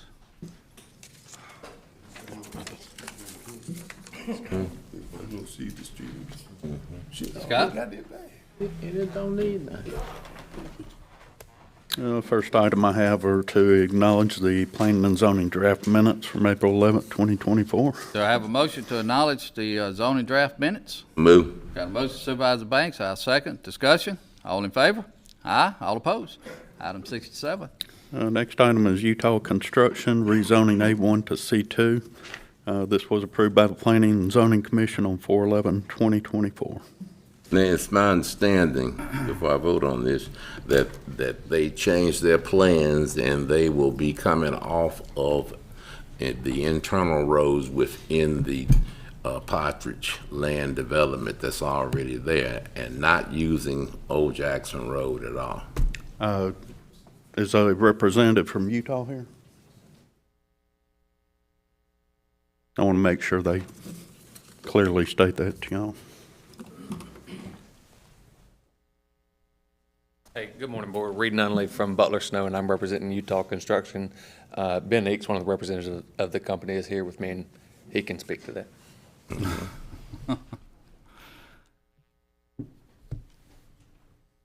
When you come up, just state your name and give your address, Yes, please. sir. Ben Eakes, Utah Construction. We're located at 110 Weisenberger Road in Gluckstadt. Right now, our plan, Board, is to build our own road through the development to access our property. It will come off Old Jackson Road to get there, but we're not, all we're having is just the access coming in off that road to make our own road to access our facility. So where are you coming in off Old Jackson Road? It'll be just south of the Partridge development, because our property, there's a 90-acre parcel that is to the north of the acreage we're trying to purchase, and it will be, they are abutting the Partridge development to the north, and so we're south of that. Okay. Just south of the Partridge development, sir. So you will be using Old Jackson Road, but you're not, this is not in a lot of heavy equipment. No, sir. This is our corporate office building that we're attempting to relocate to this area. And normally on a normal business day, we have no more than 15 to 25 cars. If we have all of our project managers come in for a meeting, that would be about 35 cars on a regular basis. So we're talking about pickup trucks and? Yes, sir. Yes, small duty vehicles. No, we don't store, we have a storage yard in Aberdeen, Mississippi. That's where we keep all of our heavy equipment. We don't plan to use this for any sort of heavy equipment storage or major traffic access, just for our corporate employees. Okay.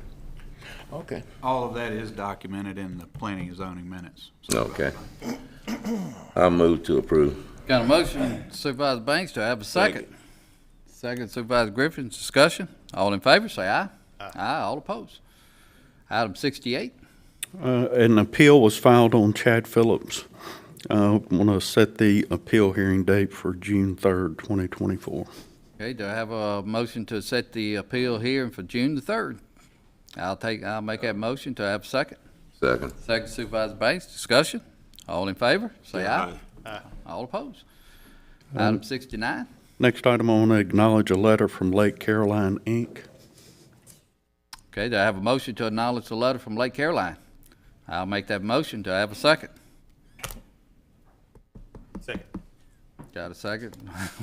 By Supervisor Brandon. That took a long time. Any discussion then? All in favor, say aye. Aye. All opposed. Item 70. I'm recused. All right. Item 70. Lake Caroline, I'm recused. Next item's Pearline Cook. This, I did make a correction on what she provided. This is a hardship. It is not a rezoning. It is a hardship to place a mobile home on a residential district located on Old Highway 16 and Robert Deeren Road. Motion. Got a motion Supervisor Griffin. Do I have a second? Second. Second Supervisor Banks. Discussion. All in favor, say aye. Aye. All opposed. Item 71. Preliminary plat, West Point Phase 1 and 2, Supervisor District 2. All right, do I have a motion? Motion. Motion Supervisor Baxter. Do I have a second? I'll second it. Discussion. All in favor, say aye. Aye. All opposed. Thank you. Mike? Good morning. Good morning. So, after guidance from Mr. Griffin at the last meeting, I've done a rework of the agreement between the county and Canton on the road plan improvement for Canton. So, it's the agreements on all the other agreements. The board would reimburse Gluckstadt, Ridgeland, Madison for the work they were doing in this particular one. The county itself is going to do the work for Canton, but they're going to do it in association with the Public Works Department of Canton. So, that's the agreement. Okay, do I have a motion? Motion approved. Motion Supervisor Griffin. Do I have a second? I'll second Second it. Supervisor Banks. Discussion. All in favor? Aye. All opposed?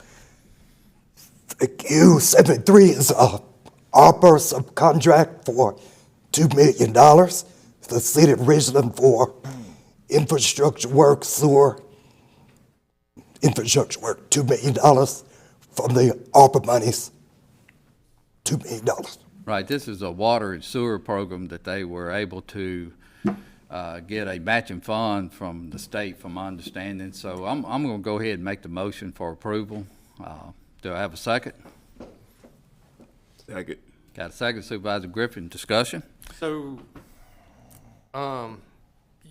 you're getting $2 million from the county through ARPA funds, and Yes. $2 million from the state? Yes, they have been able to get $2 million, from my understanding, to match the ARPA funds for the water and sewer. So basically, this is a $4 million project that Ridgeland is getting? Well, it's $4 million. I don't know about the project. I mean, I'm not sure what I the got total you, $4 cost. million towards the project. That's right, towards the project.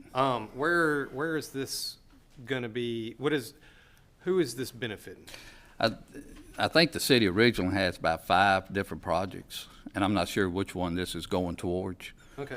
But I think they have 4 or 5 different water sewer projects that they're looking at. Now, back in December of 2022, Ridgeland also got $2 million for the Purple Creek Basin. That's right. So that's $4 million of this ARPA fundage that the city of Ridgeland has gotten over the last year and a half? Well, over the last year and a half, 2 years, yes. Now, is this designated ARPA money to go to sewer fundages, or is it a designated, are you taking money out of the pot that is designated for everything? I'm not sure I understand the question. So I know some of the ARPA money had special designations on it. For instance, and that some of it was available for any use in the county. For instance, we're taking money out of the pot for any use for the ball fields up in Sulphur Springs. We're taking money out of the ARPA pot for any use for the roads that we just voted on. Is this coming out of the pot for any use for this sewer project? Yeah, I see what you're saying It's an now. eligible use. An eligible use. Of ARPA funds. Yeah, I see So, what you're saying. I got Yeah. it. it's an eligible use. Okay, it's an eligible use. You know, my only question is does Ridgeland plan on sharing any of the money? This is $4 million. How many million total did we get? We got about a little over 20. 20.6. 20? Yeah, we put, So Ridgeland working on sewer projects is taking about a quarter of it? yeah, we put $5 million on Bozeman Road. Okay. We put so much on Comcast. Broadband. Broadband, yeah, and then we have so much over at I think it's southwest, over at Kearney Park. We're gonna put so much over there matching, I think. Yeah, a little matching money. And so, but that's what we've done. We divided it out, and we gave $2 million to Macwa. Yeah. So it's. I'm just curious. I don't have a lot of the history on how we spent the ARPA money, and I Yeah. was just Okay. asking questions. That's good questions. No problem. Got a motion on the table. Got a second. All in favor, say aye. Aye. All opposed. Okay. All right, item 74. Good questions, by the way. Not a problem. Item 74. Morning, Board. Good morning. Just a few things this morning. Item 74 is a request that you authorize the payment of outstanding bonds. The county took out some bonds to help Makita a little while back. I think it was 2020. Right. And as a result of them selling the land to AWS, they are now able to pay off those bonds. We have already received a check from Makita in the amount outstanding, so this is just a request to go ahead and finish the transaction. Move. Got a motion, Supervisor Banks. I'll second. Discussion. All in favor, say aye. Aye. All opposed? Key to pay your debt. That's it. Item 75 is moot, so let's move on to item 76. That would be a discussion of the county's ERP software, which is Enterprise Resource Planning. This is the conversation, Delta versus Data. A couple of meetings ago, I was asked to explore the option of converting this county from Delta to Data. The first thing I did was talk to the elected officials who have some interaction or some of their information on Delta. That would be Chancery Clerk, Circuit Clerk, Tax Assessor, and then some of your staff being accounting and HR. So I've spoken with all of those entities. There was one elected official who was open to the idea, and everyone else pretty much said they'd rather not. This is not generally a technology-based decision. This is a personnel decision. Most of, particularly your staff, has been using the same system for 20-plus years. It doesn't make sense to me to go ahead and take the thing that they know how to do and disregard it entirely.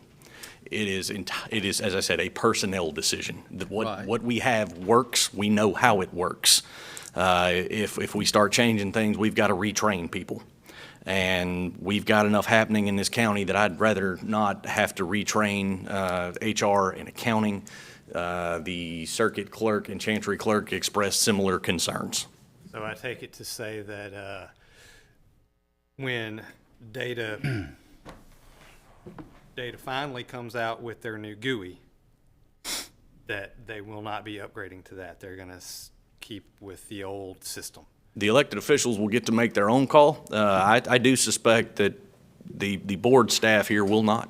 Yeah, we know what works. Yeah, that's kind of where I was going was they're going to stay with the very keyboard-driven stuff. And I will freely admit that Delta is dated. It is. This is probably not what I'm supposed to say in public. It's ugly.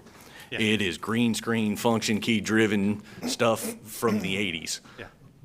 But we know how it works. Yeah, Dwayne, did you have something to interject? Oh, hold on one second, Casey. Anything else, Greg, you need to say about that? No, that was it. Okay, if this board would still like to proceed, just let me know. I guess a motion here. If not, then I would propose we move forward. All right, Dwayne? I can address the question he had about GUI and Delta. I talked to Tim Jofrion, who's one of the top guys at Delta. They are working on GUI now. Right. They have the ability for the user to flip back and forth from green screen to GUI while they're learning it. So if they want to stay with the green screen until they figure the GUI out, that's fine. They're not going to snatch the green screen out from under the departments and force them into the GUI. It's going to be a ease into it type situation. Hold on one second then. So I guess what we're saying then that most elected officials are going to stay where we currently are. Yes. Yeah. That's a decision that they have made. Okay, except for the tax collector. Yes. Okay, and just going down that road just to make sure, because we don't want you back in front of us in 6 months or a year. Are we going to be able to make that work? The installation and conversion of the tax collector's office is already in progress. They already have access to our system. They're migrating data, converting data, about to start testing, and from what I understand, shooting for sometime June. Right. To start getting ready to go live. The only outstanding factor is they will have to have an interface back to Ronnie's tax redemption process in Delta to redeem past due taxes. That interface has to be built. But the question to you is, we're going to be able to make it work and work? Contractually, they have to. Yeah. Well, I'm talking about they got to work with you. I just know well I enough manage that- the vendors. I'm not a programmer. You Yeah, know, where they- I was going with that question is if we're going to be upgrading to a GUI, which looks completely different, then we might as well upgrade. But if they have the option to upgrade or stay with the old system, then the point's moot. Yes. Okay. So that's a good, thank you for answering that, Dwayne. And I'll say this, the tax collector's office was on an island by themselves already. At least this will be a more functional, supported piece of software that we have support where we can call somebody, and they have remote access to the system to fix stuff. Okay, that's a good deal, because I just don't want it to come back 6 months from now and say something different, so. Okay. Okay, next. All right, that would be item 77, which is just a request that the board president execute some CDBG paperwork. Do I have a motion? Motion. Got a motion, Supervisor Griffin. Second. Second, Supervisor Banks. Discussion? All in favor, say aye. Aye, all opposed. All right, that leads to item 78, which is a request that this board accept a donation of plant soil, pots, and other gardening things for the historic courthouse. There is a local Cantonian who walks the courthouse regularly and decided that she would like to put some plants out there in pots. Okay, I don't, there it is. Got a motion, Supervisor Griffin. I'll second. Discussion. All in favor, say aye. Aye. All opposed. All right, now we have something that I'm very excited about, and I hope the residents of this county are also excited. This is long-term transportation system improvements. That's what these maps are here for. So, a few meetings ago, this board asked that we begin to explore bonding some money to fund some road improvements. So we took that as a challenge and tried to figure out just how much we can get done based on some rough financing. I do not have the financing yet, but I am relatively confident we can make most, if not all, of this work. So the projects here on this map are just the ones on the west side. We've got a second map there on the east side. The east side's a little simpler. It's fewer projects. This west side of the county, the roads that we are looking at working on, and what I'm asking for today is that this board accept this plan and authorize me to move forward in terms of financing with Steve Pittman, who is your financial advisor. So, wait, hold on. So the public knows, read out the roads that are planning on being capacity improvements. I'm sorry, I could. Read out the roads that are gonna be capacity improvement projects. Greg, if you would, let's go ahead and bring the other map up too. Maybe Tim or someone while you're doing that. There you go, and, Up there, Tim? All right, well, that didn't work either, so it was a good idea while it lasted. Wouldn't have to do that if I we know. had. $360,000, we could just, Yeah. you know, put this right on up, but. Thanks to I like this way. We're already paying them, so. Mr. and Mr. White here. All right, so we've got a few already. No, SB's gonna bill us extra for this. Hey, Tim. Amen. Tim, we'll just turn around for the So- time being. All right, so these are the roads that we're talking about here. We've got some that we're kind of already in progress with. That's going to be Stribling Phase 1, and the reason we're kind of already in process here is the MPO projects. We put in an MPO application for Stribling Phase 1, Weisenberger, and North Old Canton / Yandell. We were awarded 2 of those 3, as Tim found out at a luncheon recently. We were awarded Weisenberger and North Old Canton. Stribling Phase 1 did not receive any MPO money, which I think was about 2.7 million was what we asked for. And Tim's got. We need our representatives from the policy committee to come to the next meeting to actually approve. Yes. There we go. Who is that? I'm one of them. Oh, okay. They will be there. I've received that letter. Okay. All right. So, as you can see on those maps, and those maps are also attached to your agenda, we're going to put them out on the website and make sure that they are easily findable, easily accessible for the public. The first one is Stribling Phase 1. Even without the MPO award, we're looking at 5 laning Stribling from Lake Caroline to the intersection of Catlett and Red Fox Lane. It also realigns the intersection of Stribling and Catlett from its current configuration. Mm-hmm. Next up is Weisenberger. We're looking at 5 laning from Highway 51 to Parkway East. That did receive some MPO money. The third one that's already in process is Catlett Road, 3 lanes from Red Fox Lane to Stribling Extension, along with intersection improvements and a traffic signal at the intersection of Catlett and Stribling Extension, which anybody who turned left to go to Germantown, middle or high school will be very, very appreciative of. The Yandell Lane Addition Phase 1, that's 3 lanes from West Fallen to Madison Crossing. And that will be on the mic that I believe on the map that I believe Mike is holding. Excellent. Sorry. And then we've got Reunion 2, Reunion 3, Bozeman 1, and Bozeman 2. Those have been discussed ad nauseum. I think by now everybody's pretty much aware of what we are planning to do there. We'd like to build some roads. The additional projects to be considered, these are ones that we have not gotten underway yet, but we would like to, assuming we can make the financing work based on the engineer's estimates. That'd be Stribling Phase 2, which is widening Stribling from Caroline Boulevard all the way down to 463. Mm-hmm. Yandell Phase 2 and Phase 3, which is 5 laning from Highway 51 all the way out to Highway 43. That's 5 laning the whole thing. Yeah. As you can see on Mike's map there, the east side of the projects on the east side of the county looks a lot like Yandell Road, because that's where the bulk of it is. Mm-hmm. And then finally, we've got Calhoun Station, which is the yellow streak at the top of Tim's map there. With those in mind, those are the ones that, the first ones were the ones that we've already got underway, and then from Stribling to Calhoun Station, there are projects we would like this board to consider, and I believe this board would like to consider. I didn't necessarily make this list up on my own. Mm-hmm. So if this board sees fit, I would ask that this board accept this plan and direct me to work with the financial advisor to bring back financing for these road construction projects.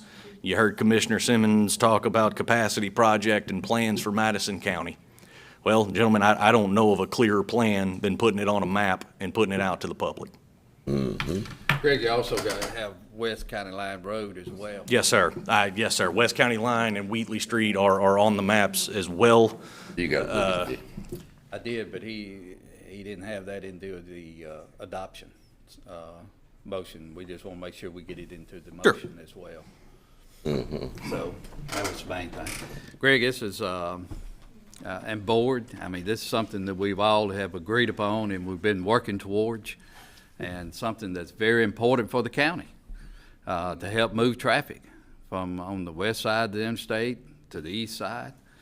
And a lot of money will be allocated to infrastructure the next 5 years, 10 years. 5 to 10, yes, sir. But it's needed.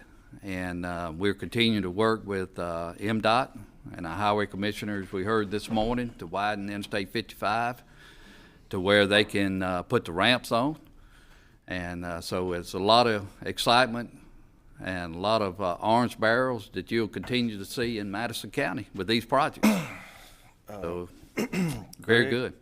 Do you have give us a price tag and lead that into how our failed lobbying attempts this year? I saw a $16 million bill go through the Senate almost to the end of the session, and somehow it got lost and it died.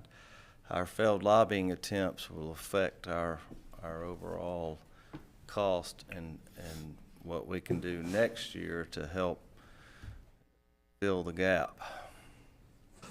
Oh, boy. All right. For the total cost, we're looking at roughly $250 million. That's $250 million. Don't say bees.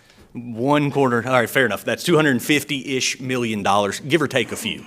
Numbers this large, you can be off 3% and you're out $6 million, which is incredible. It is a lot of money, y'all. There is no doubt about it.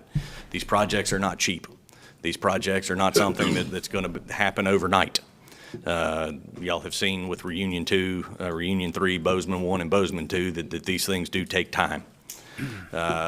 Between now and probably 2034 is when I would expect the end of the borrowing to happen, which would be, as I said, about $250 million, everything in for the roads. So, and this is not, we're not borrowing this in a lump sum. No, sir, this would be. Stages as we go.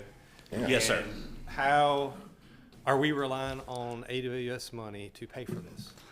Not if I can help it. I'm working on the math. I was most of the way there, but one of my assumptions was a little bit faulty, so I got to go back and rework some of the math. Yeah. But the initial calculation did not include any AWS money. It did not include any change to the millage. So not only is that not a tax increase, that is no change. That doesn't even involve us changing millage within the total millage the county already has. So to pay for this, there will be no new taxes. We're not counting eggs before they're hatched. Not anymore. We have money to pay for this as we sit, assuming, and we're not getting in over our heads all in one thing. So if something does change with the economy severely, we can continue to pay for what we've already done and decline and stretch it out if we need to. Is that correct? That's a fair statement.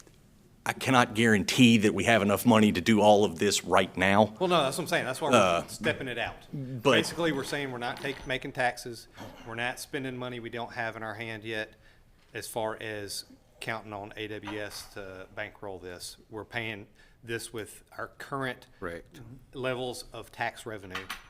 And if something does happen to the economy where it significantly changes, then we're not in this with a $250 million payment out there looming in our future. We have the ability to say, hey, we've borrowed $100 million. We're going to roll this back until things improve. yes, sir. That is a fair statement. That my intention, pending this board's wishes, is to borrow it as needed rather than one lump sum. And if the board has concerns, we can essentially put a fence around this money and limit it to those particular projects. But it will not be a lump sum. Here is $250 million. Here's a pot, go grab it. That's not what, I don't know that that's in the best interest of the residents of the county. So what I was looking at, and I've talked with Tim and talked with Steve preliminarily and so many other people. But we do have it scheduled out to where we are able to look at this based on annual needs. Okay, and this is not going to put the kibosh on any of our yearly bonding that we do for our roads in our districts? No, sir. That will. That's gonna continue on. Next year, we'll Yes, sir. do another $5 million, and that will, for our districts. Okay. Yes, sir. That's the intention for now. This will be a different kind of set of debt because you're looking at 20 years for the roads. That $5 million is a 5-year note. And so that's just a cycle. One falls off, we pick up a new one. This is an entirely different animal. You are very much correct. Yes. This will be independent of that, and there's no reason it should impact it. Greg, would it not be fair to say that this board has already committed about 150 of that 250 million? I think I would say around 100, yes, sir. We have the 3 projects on the south end more than that.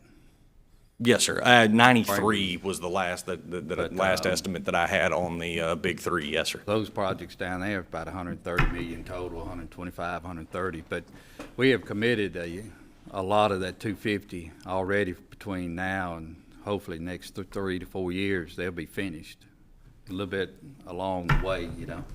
That's the intention. Yes, sir. Yeah, and this does not include any AWS money at this point as far as figuring in. No, sir. No Amazon money is going to be factored into any of Right. this because those buildings are not open. I do think they're coming, but it's very, very silly to plan on it and then something happens and we're left holding the bag. And this is just moving forward with the infrastructure. This board make this decision, and we've all come together as one on this, and we're moving forward, so. Yes, sir. I would Okay, like to and- commend this board for their work on this thus far. It's never easy to get 5 people to agree to things, particularly these 5 people. So But it has it's been. all good at heart, though. We're all good at heart. Okay, you looking for an adoption, right? I'm looking for, yes, sir, an acceptance and direction to move forward with Steve Pittman to bring something back to y'all. Motion. Do I have a motion? Motion to approve. Motion from Supervisor Baxter. I'll second the motion, and that motion is to adopt what we just discussed, plus you getting with our financial advisor to bring back some numbers. Yes, to where sir. we can look at them, so. No- Any other no- discussion? Yeah, no question. Upon the board adopting this plan, what, we have to come back later and prioritize these here projects? I know some of them are ongoing. Yes, sir. So they kind of got their priority now, but some of them are we just getting ready to start. So, would that be something you'd be bringing back before the board, asking what we want to get started at next, or how we going?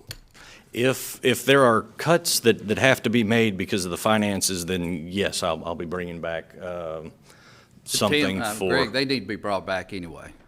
But yes, sir. Oh, it's all coming back. But as far as asking this board for a priority list, if I can do them all, I don't need the priority list. What I'm getting to is, this is, what you present to us is what, 5 to 10 years? Yes, sir. Okay, we got to prioritize some of them. Some of us don't want to be back here in 10 years. We want to be in this 5-year deal. Mm-hmm. So that's the reason I'm saying you have to bring back before the board so we can kind of prioritize some of those projects that's not already ongoing. You see what I'm saying? I do, but I believe there's going to be a chance to do them all. Okay. And so there's no need for priorities if it's just let's go. Okay. If it's, hey, let's love get it after it, then. We're gonna make 5 years, we're gonna have to do them all now. Say what now? Okay. If we're gonna make 5 years, we're gonna have to start them all now. We're not going to hit 5 years, y'all. Let's be No, very clear here. The 5-year plan is the ones we've already started. Yeah, this is not. Those should be, done in 5 years. That's yeah, right. No, those should be I agree, finished. they're not, but we need to start them sooner rather than later. That's right. If we can, at least the engineering on them. Yes. All right. Okay. That's, All right. Sound great. We got a motion on the table, got a second. All in favor? Aye. Aye. All opposed? Thank you, board, for this. This is the big step for Madison Yes. County. The Yes, next it up is. is just as big. All right, item 80, capital projects, building renovation and construction. All right, there are 3 building projects that I've been asked to explore, and we are either starting on or some of the way through the design. Those 3 projects are the circuit courthouse renovation with an addition for the district attorney. There is the South Madison County Tax Building and the historic courthouse. Each of those 3 projects is in various stages of completion. The courthouse, we met Friday, and during the course of that meeting, we had conversations with circuit judge, district attorney, and Anita Ray, who is our circuit clerk. I do have actual signatures on plans as to the form and function of the buildings, or of the design. So the district attorney, the circuit clerk, and one of the 3 circuit court judges has said, yes, this is going to work. Now, they have not seen financial numbers. They do not know what the budget is. They have not been informed of that, largely because this is a board decision. I don't think it's their business whether or not, how much something costs, because that's y'all's decision. And it just opens up Pandora's box if we start talking cost with the folks who are working on designing the space. So what I'm asking is essentially the same thing I asked for on the roads. adopt this plan, approve these projects to move forward and get with Steve on borrowing for all of it. There is also the option, just in case, of absorbing not the circuit courthouse, but the tax building into the general fund. That building is estimated to cost $8 million. We can do it essentially like we did Fred's, and it'll be about $500,000 a year out of the general fund for the next 20 years. So that is another option instead of pushing that out into debt service. We can look at absorbing that one and the historic courthouse at about 2.5 into the general fund. But it's entirely up to this board as to what the next steps are. If y'all want to explore borrowing, we can do that too. So Greg, I'm sorry, go ahead, Supervisor Baxter. We've got the roof fixed over there at the courthouse, the historic courthouse, correct? The contract is out. We have agreement with an architect, and we've got to get it out for bids, yes, sir. Now is that included? That is not. This would be in addition. Any idea how much that's gonna cost? The roof? Yeah. Million. Yeah, I think y'all brought back Everything costs a million. 800,000 or something like that, 850. I mean, it's expensive. I can't very well vote for these capital projects and deduct the 25 million from roads. I just feel like this county's, it needs to stay focused on roads. Yeah, roads get me excited. Yeah. Buildings don't. Like that. All right, and let's go back to what you're asking. You're asking the board to move forward with. The circuit courthouse renovation, including the DA space, the tax building in South Madison County, and the historic courthouse, as far as borrowing goes. Those are the three that I would like this board to consider including in the long-term borrowing. All right, and I'm gonna make a motion, just along the way to get this thing approved. But I see the two circuit judges back there. Would y'all like to say anything at all at this point as far as the courthouse? Because I'm going to start at the court with the circuit courthouse, making a motion there first. All right, I'm Steve Ratcliffe. I'm the senior circuit judge. And everything that Greg said is correct, with the exception of one thing. The plans that were submitted to us,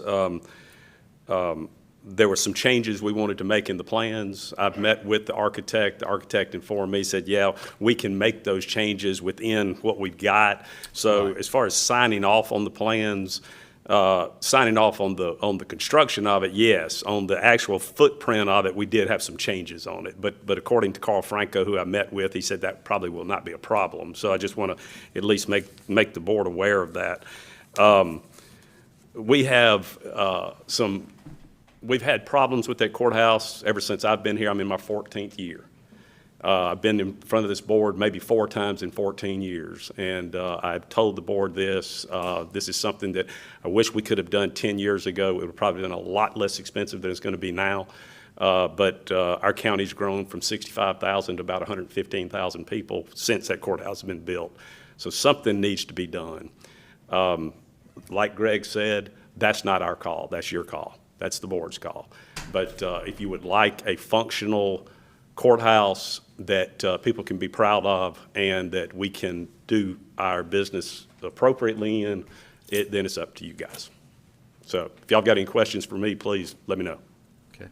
Judge Arthur, anything you would like to say at this point? Or... Thank you, Judge Ratcliffe. Yes, sir. Thank y'all for hearing us out. Whatever we do decide, I know I brought several of y'all individually. We have defecate-stained carpet in the jury rooms. For at least half a decade now, I've been bringing this to the attention. If we could get the defecate-stained carpeting taken care of, that would be greatly appreciated. As of Friday, the main jury room was flooded out from the mechanical room. As of, that was Friday morning. As of Friday afternoon, there's a new leak over my court administrator's desk, so we had to move her things, her computer and stuff, so rain didn't get on that. I understand nobody likes, buildings aren't sexy, but it is nice for people to have a place where they don't have to walk on human waste, so to speak, in order to do their business. We pay these people less than minimum wage when they come in to perform a jury service, and it would be nice if something were done. Okay. Thank you. Thank you, and I'm just gonna start off with some motions. If they pass, they great. If they don't, so I'm gonna make the first motion to move forward with the total design of the circuit judge's office, circuit clerk, and the DA's office.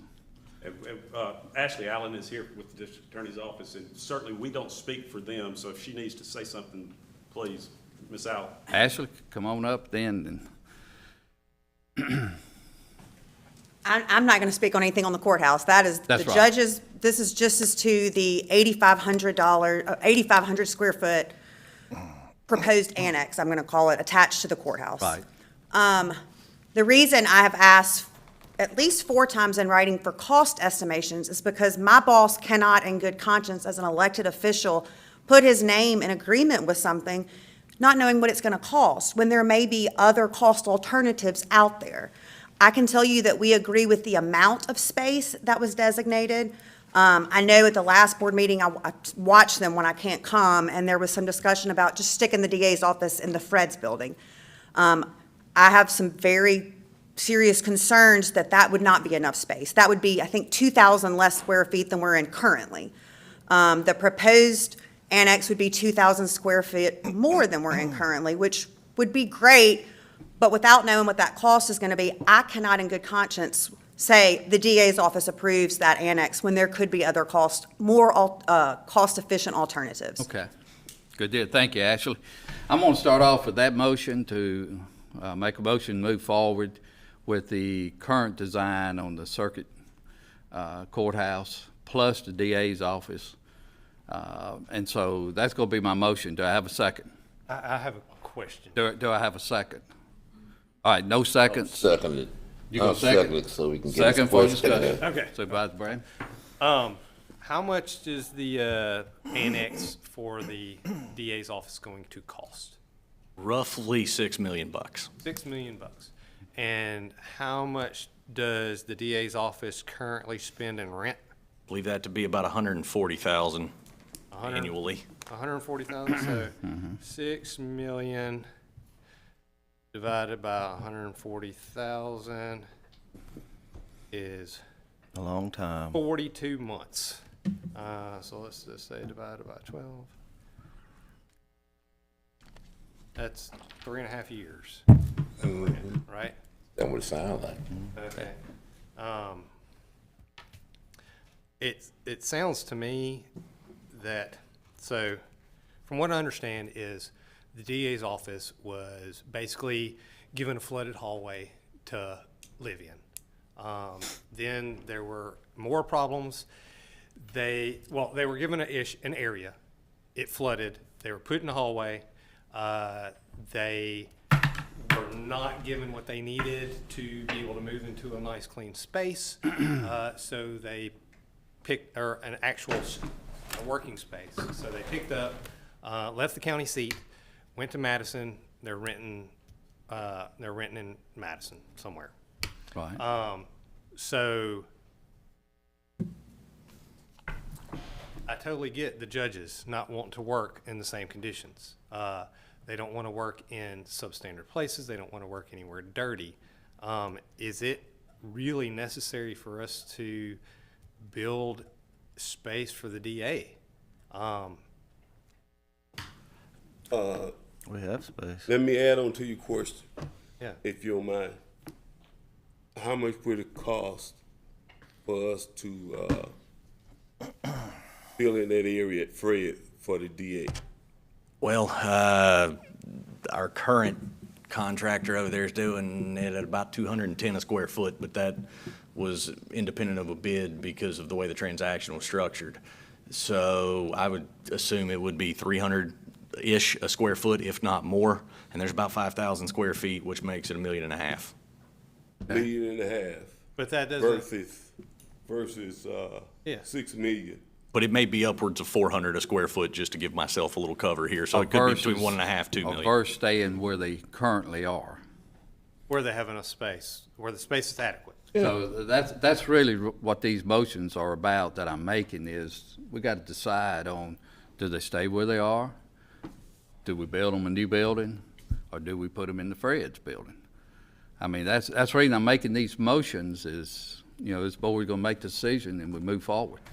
Greg, do you have an estimate on carpet and paint and whatnot over at the circuit court? Just carpet and paint, I do not. If you look at, what I do have an estimate for is enlarging Anita's space, the circuit clerk's space, changing out that third courtroom, and doing some other work on the finishes, and that comes in about 16 million. 16 million? Yes, sir. With some of that being the new construction of the third courtroom and enlarging Anita's space. If this board would like us to go cut that back and look at just finishes and tech and whatnot, we can certainly do that as well. Whatever this board wishes to do, we'll figure it out. And guys, I agree with what's been said here as far as infrastructure, but I'm gonna tell you, we gotta include our buildings. Yeah. I mean, it's just, you can't sit here and let the buildings, just like the landscaping, I know it's small, but we got to start taking care and looking at it and growing with the county. And this is what this is about. Well, I'd like to submit a substitute motion. Okay. To approve the courthouse. Yes. Sans the annex for the DAs. Okay, and What was it? Say it again now? we got a motion on the floor to include remodeling the current courthouse, circuit clerk courthouse, which includes circuit clerk's office as well, without the attachment of the DA's office. How much is that? Is that your motion? Yes. Okay, we got a motion. Do we 16. have a second? Got a second, Supervisor Banks? Discussion now. Supervisor Baxter, did you ask questions? Yeah, 16 million? Yes, sir. Yes, sir. And But that's the estimate. preliminary estimate from the architect, yes, sir. And, go ahead. 16 million is just the courthouse as I propose it. If we added on the space for the DA, that would be 16 plus 6. Correct, So that would be 22 million? correct. Okay, so we're saving 6 million. Okay. All right, we got that motion on the floor. Other discussion? All in favor, say aye. Aye. All opposed? All right, that passes, so we can move forward with that one. Next one is the South Madison County Tax Building, and as I mentioned, there are 2 ways to fund this one. We need to look at long-term, well, 3 ways, I guess. There's long-term borrowing, there is absorbing that into the general fund at about $500,000 a year, and I guess the third option would be to not do it at all, and then I don't have to worry about funding it. But those seem to be the 3 choices. All right, I'm gonna make a motion, and then I think which way this motion goes, I think we can probably move on to the next one. I'm gonna make a motion to move forward to purchasing property only for the south end. To purchase just the property only. That's my motion. Do I have a second? I second the property. Got a second, and this is just the property to be able to build a future building later on. Discussion. If no others, Land doesn't get cheaper, so I can see where in Yeah. the future we might want this. Yeah. Won't you know, lose no value. It's one of those, we talk about all the time, if we'd have done this 5 years ago, if we'd have done this 2 years ago, if we'd have done this 10 years ago, everything would have been cheaper. yeah. It's something that's needed. And really, I'm seconding it, because Greg, I would like to get you to talk to the tax assessor and a new tax collector to see if that building needed now. Yeah. That lot with the new tax collector implementing 2024 ideas and things, it might bring down that line that will be formed down there. Yeah. Given where people can do it online and all that type of I stuff. agree. They don't have to come to the I building. don't think we need the building. It's, Well, let's do this then. so we don't need the land. Well, that's what I was about to say. Why don't we just invite the tax assessor and the tax collector at the next board meeting to come and to speak to us and see if they can incorporate what their needs are in that one building before we make a decision on this one. Because they've been in that one building now for how long? I can say that I've heard from both of them several times, but it's best coming from them. because they're the one that's having to work in the building. I'll let them know. Okay, so I'm going to, take my motion back until the next board meeting on the land. Okay. And let's just invite those two up and let them talk to the board. And then we'll decide on really what we need to do at that point. So, Yeah, whether we want to buy the land. yeah, whether we want to buy the land, because if we're not interested in building the building the next few years, I'm not saying the land's not something that's needed, because it is, but we'll just wait and come back and listen, hear from them. And we Okay, getting somebody to do some landscaping down there, so. They definitely need somebody to do some landscaping. All right, Greg, what's the next one? The final one is the historic courthouse, and I think I had that estimated about $3 million. What we gonna do to it? Well, what would there's that a do? committee of people that have gotten together. That committee was appointed by this board, including Chairman John Wallace, Vice Chairperson Joanne Gordon, Phyllis Doby, and some others that I'm sure I am forgetting, but please know that it is an accidental. It's not intentional. I'm not favoring one over the other. I just can't remember their names. But that committee has met a few times, most recently Friday afternoon or Thursday afternoon. What they are leaning towards is kind of an exhibition hall, conference center with breakout rooms for corporate retreats and that kind of thing. First thing we have to do, though, is do what is basically an envelope package, make sure that we can keep the rain out and the air in. Right. We would also look at sprinkling the place so that we're not inviting folks into a tinderbox. If you're going to have that many people in there, it makes a lot more sense to have it sprinkled.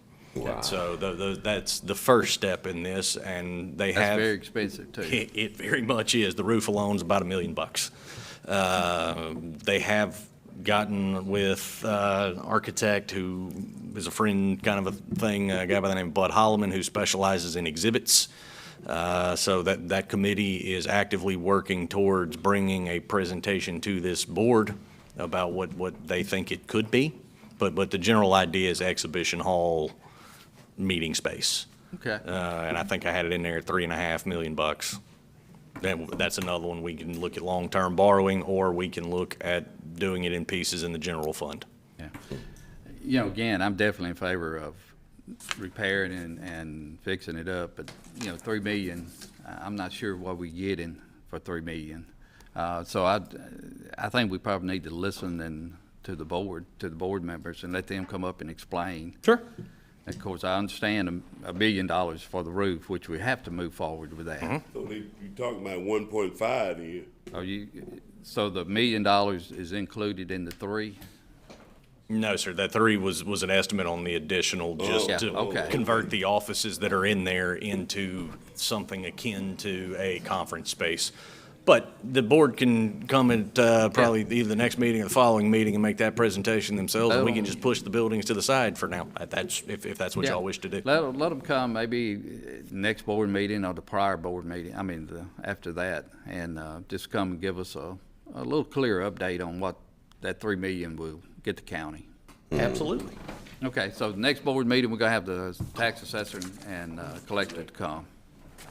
Yes, sir. All right. Are there anything else we need to talk about on the capital projects? Not that I am aware of. Thank y'all for your help with all of this. I got, before we go on the capital. Oh, there's a lot. Okay. What you got? All right, hold on one second. I got a motion. Supervisor Griffin, what you say?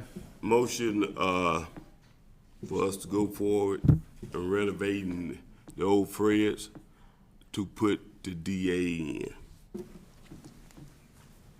Cause we talking about $6 million, and how much you say it's gonna be cost to renovate Fred's?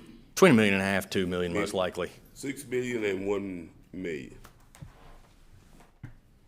Oh, is that a motion? Yeah, that a motion. Got a motion, Supervisor Griffin, and the motion is to renovate the Fred's building for the DA. Space over there for the DA. Okay, we got a motion on the floor. Do we have a second? Second. Okay. Got a second, Supervisor Baxter. Discussion. How much space is over there, baby? 4,800, 5,000 square feet, somewhere in that range. You can't get 6? Not without knocking out a wall or two, but I think we can explore that option. They were at, I think, 3,300 in the building that flooded, and then from what I understand, they're at, 6,500 square feet now. So we're 1,500 more than they were in, but 1,500 less than they have currently, square footage wise. Sound like it fit just perfectly. Well, yeah, I mean, we basically, it needs to be, it needs to be, minimum 6,000, 6,500, but they can't be in less if there's no sense in making a cramp. If we're gonna do that, knocking out a wall, knock out a wall. That probably runs it up how much again? Well, gonna have to get an architect on that one. I can do rough square footage calculations, but Won't when be you're, 6 million. I can never say never, sir. Well, I mean, we need to explore it. Sure. If y'all would like, I can bring back a proposal from an architect to get this work underway, if that's the wishes of this board. All right, we have a motion on the floor, and we have a second to, and I want to make sure the motion's clear, because, guys, these are long-term projects. And the motion is to move forward, is what I understand Paul's motion was, and second by Supervisor Baxter, to move forward with the remodeling of the current Fred's building for the DA's office. That's what's on the floor right now. If we can get to 6,000 square feet. Well, that wasn't in You need to do a substitution to get to 6,500. Now, I'll make that motion that we need to explore being able to renovate the Fred's building with a minimum 6,500 square feet for the DA's office. That's a substitute motion. That's a substitute motion. We got a substitute motion. Supervisor Baxter, you was talking about that. Is that a second? I got a motion and a second. All right, we got a motion and a second by Supervisor Baxter, motion Supervisor Banks to bring back something that will get us 6,500 square feet for the DA's office. All right, we have a motion on the floor and a second. Other discussion? Making sure you it be meeting all the safety issues that the DA might be concerned about. Yes, sir. But he's gonna consult with the DA on, on what they need, how they want their space to be. You have to go by the state law and regulations. Safety and all that, but the configuration, I think that they're gonna be interested in some certain kind of configuration. They're interviewing witnesses, they have things that they need to do that's confidential. And so, We do have some of that already available. We have separate entrances for that additional space in Fred's. And it has been white boxed to where the construction part of it is, let's go in and put up some walls. Now adding the additional square footage, let's go in and knock out a wall and then put up a new wall and then put up the walls. But the idea is still the same. We did consider that in the initial planning of this project. Okay. All right, we got a motion on the table. We got a motion and a second. All in favor, say aye. Aye. All opposed. Also would like for the DA to be here next board meeting as well. I know Ashley is here today, but I would like to invite the DA just to come and get his thoughts. And the only reason, again, is these are long-term solutions that we're deciding on. And we just want to make sure that we get them right as best as we can. So, Greg, if you would invite the DA and Sure. anyone else that would like to come with him just to speak. Absolutely. I'll shoot him an appreciate email when we finish here. Thank you all very much, board. Greg, give the public a rundown of what they're gonna get for the 16 million on the courthouse. 16 million for the courthouse is a collection of things. First is new roof, new HVAC, new electrical, new mechanical. That's elevators and air conditioning, chillers, all that fun stuff. All of that is original to the building from 1995. Right. And it is in need of some upgrades. As far as work within the space, non-mechanical work, we're looking at enlarging courtroom 3. Right now, the judges have said that there may not be enough space. They like to do voir dire and jury selection and some of the other things, and there's a shortage of space. The other thing, and the big thing that the judges have asked for, is increasing the size of the jury rooms. They try to fit 14 people in a room that is not very large currently. 12 to 14, depending on the trial. So the additional jury room has been a priority for both the architect, the judges, and those of us in those meetings. Anita, I think, is growing 2,500 square feet. She has been in the same size office also since '95, and criminal files you have to keep almost forever. There is no good way to store all of those files. I really do think it's 99 years is how long you're supposed to keep the criminal files. So she's got old files on old files on old files. So she needs a little bit more space, both for storage and for voting. Because right now, when you walk in that circuit clerk's office, if you're trying to absentee vote or vote early, it is a little bit difficult. The other issue is public defender's offices. Those were an inclusion into the reworked circuit courthouse. That was under the idea that right now they don't have anything, that they don't have a space where they can stash a witness or a client and have those conversations that an attorney and a client need to have. So we did have a little bit of space in there for public defenders just to give them the same quality of representation that we provide others. And I think that's the bulk of it. It's Anita's. Expansion of the exterior walls? Very little. For courtroom 3, there will be, I think it's one wall that's got to get knocked out and expanded. Just can't fathom how much was the Fred's building to remodel? The remodel was about $5 million. And how many square feet is that? 26,000. Well, 21,000. How many square feet is the courthouse? I would be lying if I ventured to guess. I guess I really don't know. Supervisor Baxter, one thing, and Greg may have said this, but one thing that will happen over at the courthouse is the front wall from Anita's office will be extended out. You may have said that, when Supervisor Baxter said something about walls. I think that's still, yes, sir. I think that will may be be part of it as extended well. out, and so that's a cost as well to include more room. 16 million? That was the estimate provided by the architect. Came in on the project. We hadn't bid anything yet. This is just a cost estimate prepared by somebody who does that for a living, cost estimator through the architecture firm. Yeah, when you bid it, you end up coming in at 20 million. That's what I'm saying, guys, because it could come in a little higher. Could be lower, could be higher. It is an estimate. So, other questions? Supervisor Baxter? If not, you have your, some direction now. Was there a vote on Supervisor Griffin's, I'm sorry, I missed it, as far as. There was a substitute motion to renovate Fred's office for the DA, if there can be available 6,500 square feet. That was Supervisor Banks's motion, seconded by Supervisor Baxter, with all voting aye. And that was a substitute motion? Substitute Correct. motion. That's Yes. right. Okay. Got it. Thank you, Greg. Move forward. Thank y'all. Got through it. So thank you for your work, because I know you've done a lot on these capital projects. All right, Nassan.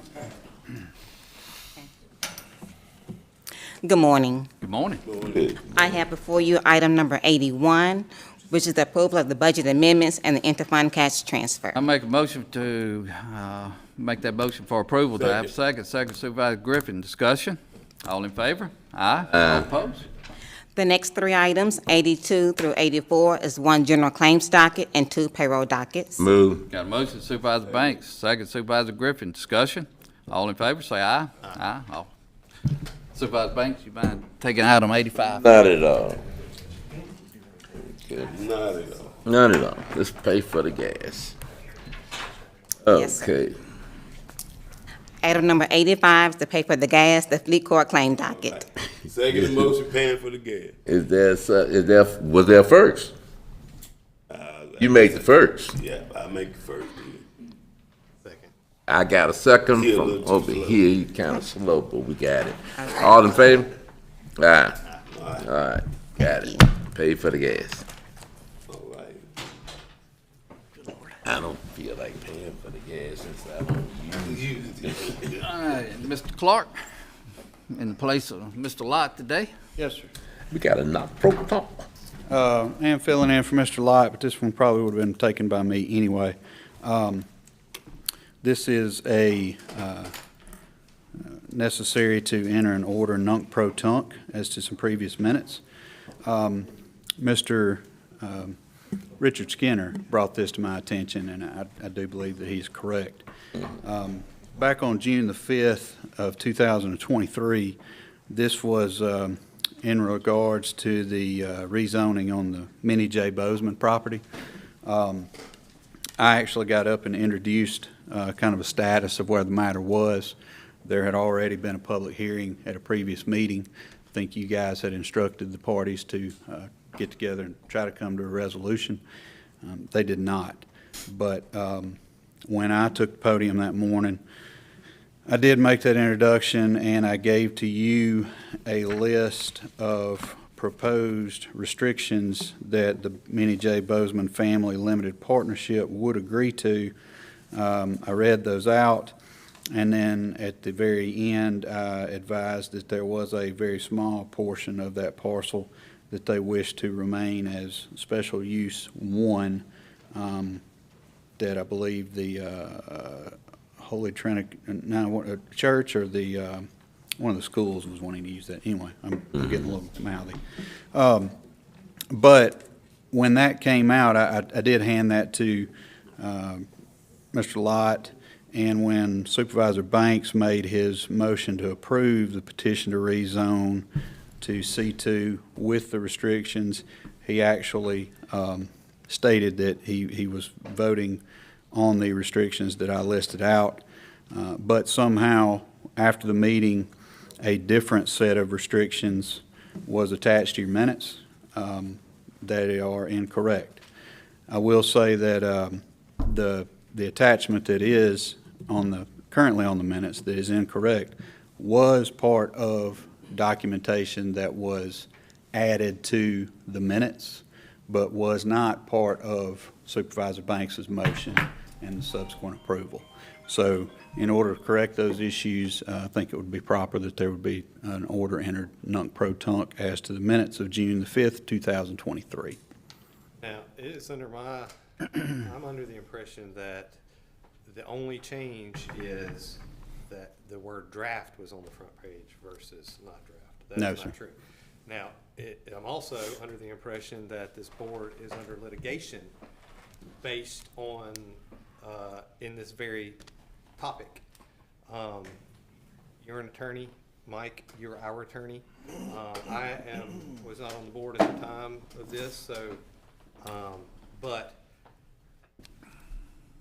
I don't think it is prudent to go changing our minutes that are the subject of litigation. Mm-hmm. I mean, if you were in litigation with somebody and they had the authority to go back and say, oh, no, we didn't say that, and it changed the case, I say we do not approve the nunc pro tunc meeting minutes until all litigation is resolved. That is Mike, you're welcome to take that. That seems to be the, the prudent thing to do. Good question. Mike? I would disagree with you in that you would, you and/or the, any. I don't obviously speak for the attorney Right. that's doing it, but at Right. the same time. Any decision made by any court would be made on an improper documentation, so therefore ripe for another appeal. You got to be right when you got to be right, and when it's brought to your attention, I'm you no got to make attorney, it right. but wouldn't that be an appealable thing? All right, let's, Mike, if you would, come up. Oh, yeah. I didn't know this was coming up, but in general principles, what's prudent is what's accurate. So if the nunc pro tunc suggestion makes the record accurate, then that's what you have to do. When you submit to litigation, there's a designation of record. It comes from the circuit clerk to the circuit judge. The record has to be accurate. So if this nunc pro tunc addition makes it historically, factually accurate, I think we're compelled to do it. The other side could object, but that's to the judge, and then let the judge decide. Would it not be, considering 4 of the people up here are in this litigation, would it not be prudent of them to recuse themselves to say, hey, I'm not going to vote on something that is currently a case pending before the court? They're voting on the record. That's a factual situation. It's not subjective, it's factual. So again, I didn't know this was coming up, but we are duty bound to submit an accurate record to the court, regardless of who it favors or who it disfavors. It's factual. So if what Mr. Clark is saying to make it accurate, then we're duty bound to do it.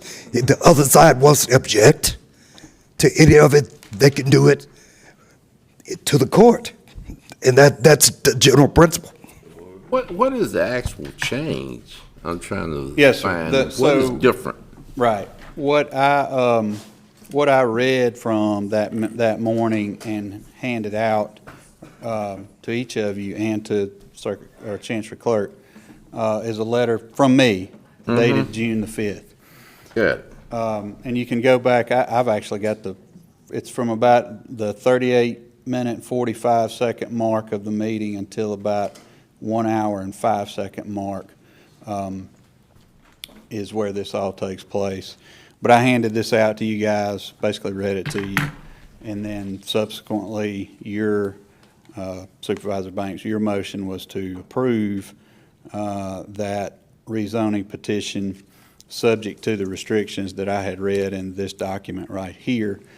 I don't know how the wrong document got attached to the minutes, but it did. But what I'm saying is that the document that is attached to your minutes was later admitted into the minutes as part of what the objectors had given as their reasons. So it's just, it's different documents. So word for word, what's different? It was Word for word, what's different? Is This this document. one less restrictive?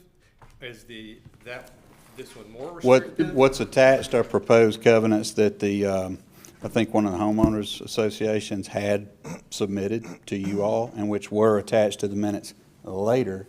But Mr. Banks's motion and subsequent vote was on this document right here. Okay, so this letter. Is it more restrictive, less restrictive, I equally restrictive? I haven't compared the two. What has been entered in the minutes for Haven't compared the two. year? It looks the same. It's different wording altogether. Hotels, heavy equipment, fireworks stand, used cars, check cashing, payday loans, car time, pawn shop, tattoo, vaporizer store, palm read. Okay.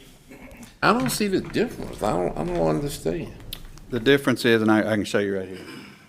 So here's what I handed out that morning. Yeah. That I read from, and it Okay. was that you voted on, or Right. that you made the motion on. Here is what was actually attached as Exhibit B to the minutes, which is a set of draft declaration of restrictions. It's stamped draft all over it, nobody signed it, it's not recorded, it's not any of that, it was simply just a draft. Supervisor Brandon's point is exactly the point I'm trying to make, is that yes, this is in litigation, it's very important to have the, what's accurate, it's accurate. I mean, you know, if we had caught this day of, it would have been great, but we didn't. We're just now catching it, but the time to fix it and to make it accurate is as soon as you know. Yeah, we just want to make sure that whatever's in the minutes is correct. That's right. Regardless. It still says, I mean, we rezoned the property, and that's why we're being, being sued. These restrictions right here. Mm-hmm. Right. And those was, if I recall, maybe about 15 restrictions. 16. 16? Yes, Yeah, 16. Okay. Okay. I move that we, go through the correction process, non-proton. All right, we've got a motion to make that change. Do I have a second? We have a motion from Supervisor Banks. Do I have a second? Second. Second Supervisor Griffin. Other discussion? I'm going to abstain from this since I was not on the board at the time these minutes were generated. Right. May not have been on the board at the time, but it's still a responsibility to make the notes correct. But it's still your option to not vote on it, either way. Any other discussion? If not, all in favor? Aye. All opposed? Okay, motion passes. Sheriff Tucker, please come up, but before you say something though, I appreciate, I meant to say something earlier. We was talking about these buildings, but we left out one very important agency, and that's yours. So we want to make sure that you, if you're not, totally involved 100%, because I know there's some time that others has to do their thing, and then you come in. But if you would, please, look at them and make sure your input is there as well. Greg has kept me informed on everything that they are considering. I've met with the judges. We've had representation at all the meetings, and I'm satisfied. As far as design of the buildings and what they ultimately design is fine. My involvement would be to secure those facilities, and that's what I need to know, the final plan that you guys approve. And he's done that. He's maintained me in the loop through the entire process, and I appreciate that. So Okay, that's been done. Thank you, Greg, for doing that as well. Yes, sir. All right, a couple of things. I have the inmate meal log for the month of April 2024 that I would like you to add to your minutes, if you would do that. Do I have a motion from Supervisor Griffin? Do I have a second? Second. Second Supervisor Banks. Discussion? All in favor? Aye. All opposed? And the second thing would be, we are looking at starting an intern program with the Sheriff's Department, which is a 3-month program. Y'all may remember the Explorer program that we have that initiates young kids into law enforcement, and we're looking at starting an intern program for that 3-month period, where we would bring in 1 or 2 young adults who are college graduates whose major is geared toward law enforcement or law enforcement affiliation, where their chosen career path may require them to have an internship, much like a doctor or a lawyer or something along those lines. I'm not asking for a budget amendment this year. I think we've got sufficient funds in our budget to do that. It would be a part-time, minimal hours per week. I think $5,000 a year would be sufficient for both of those positions that we would look to bring those young adults into.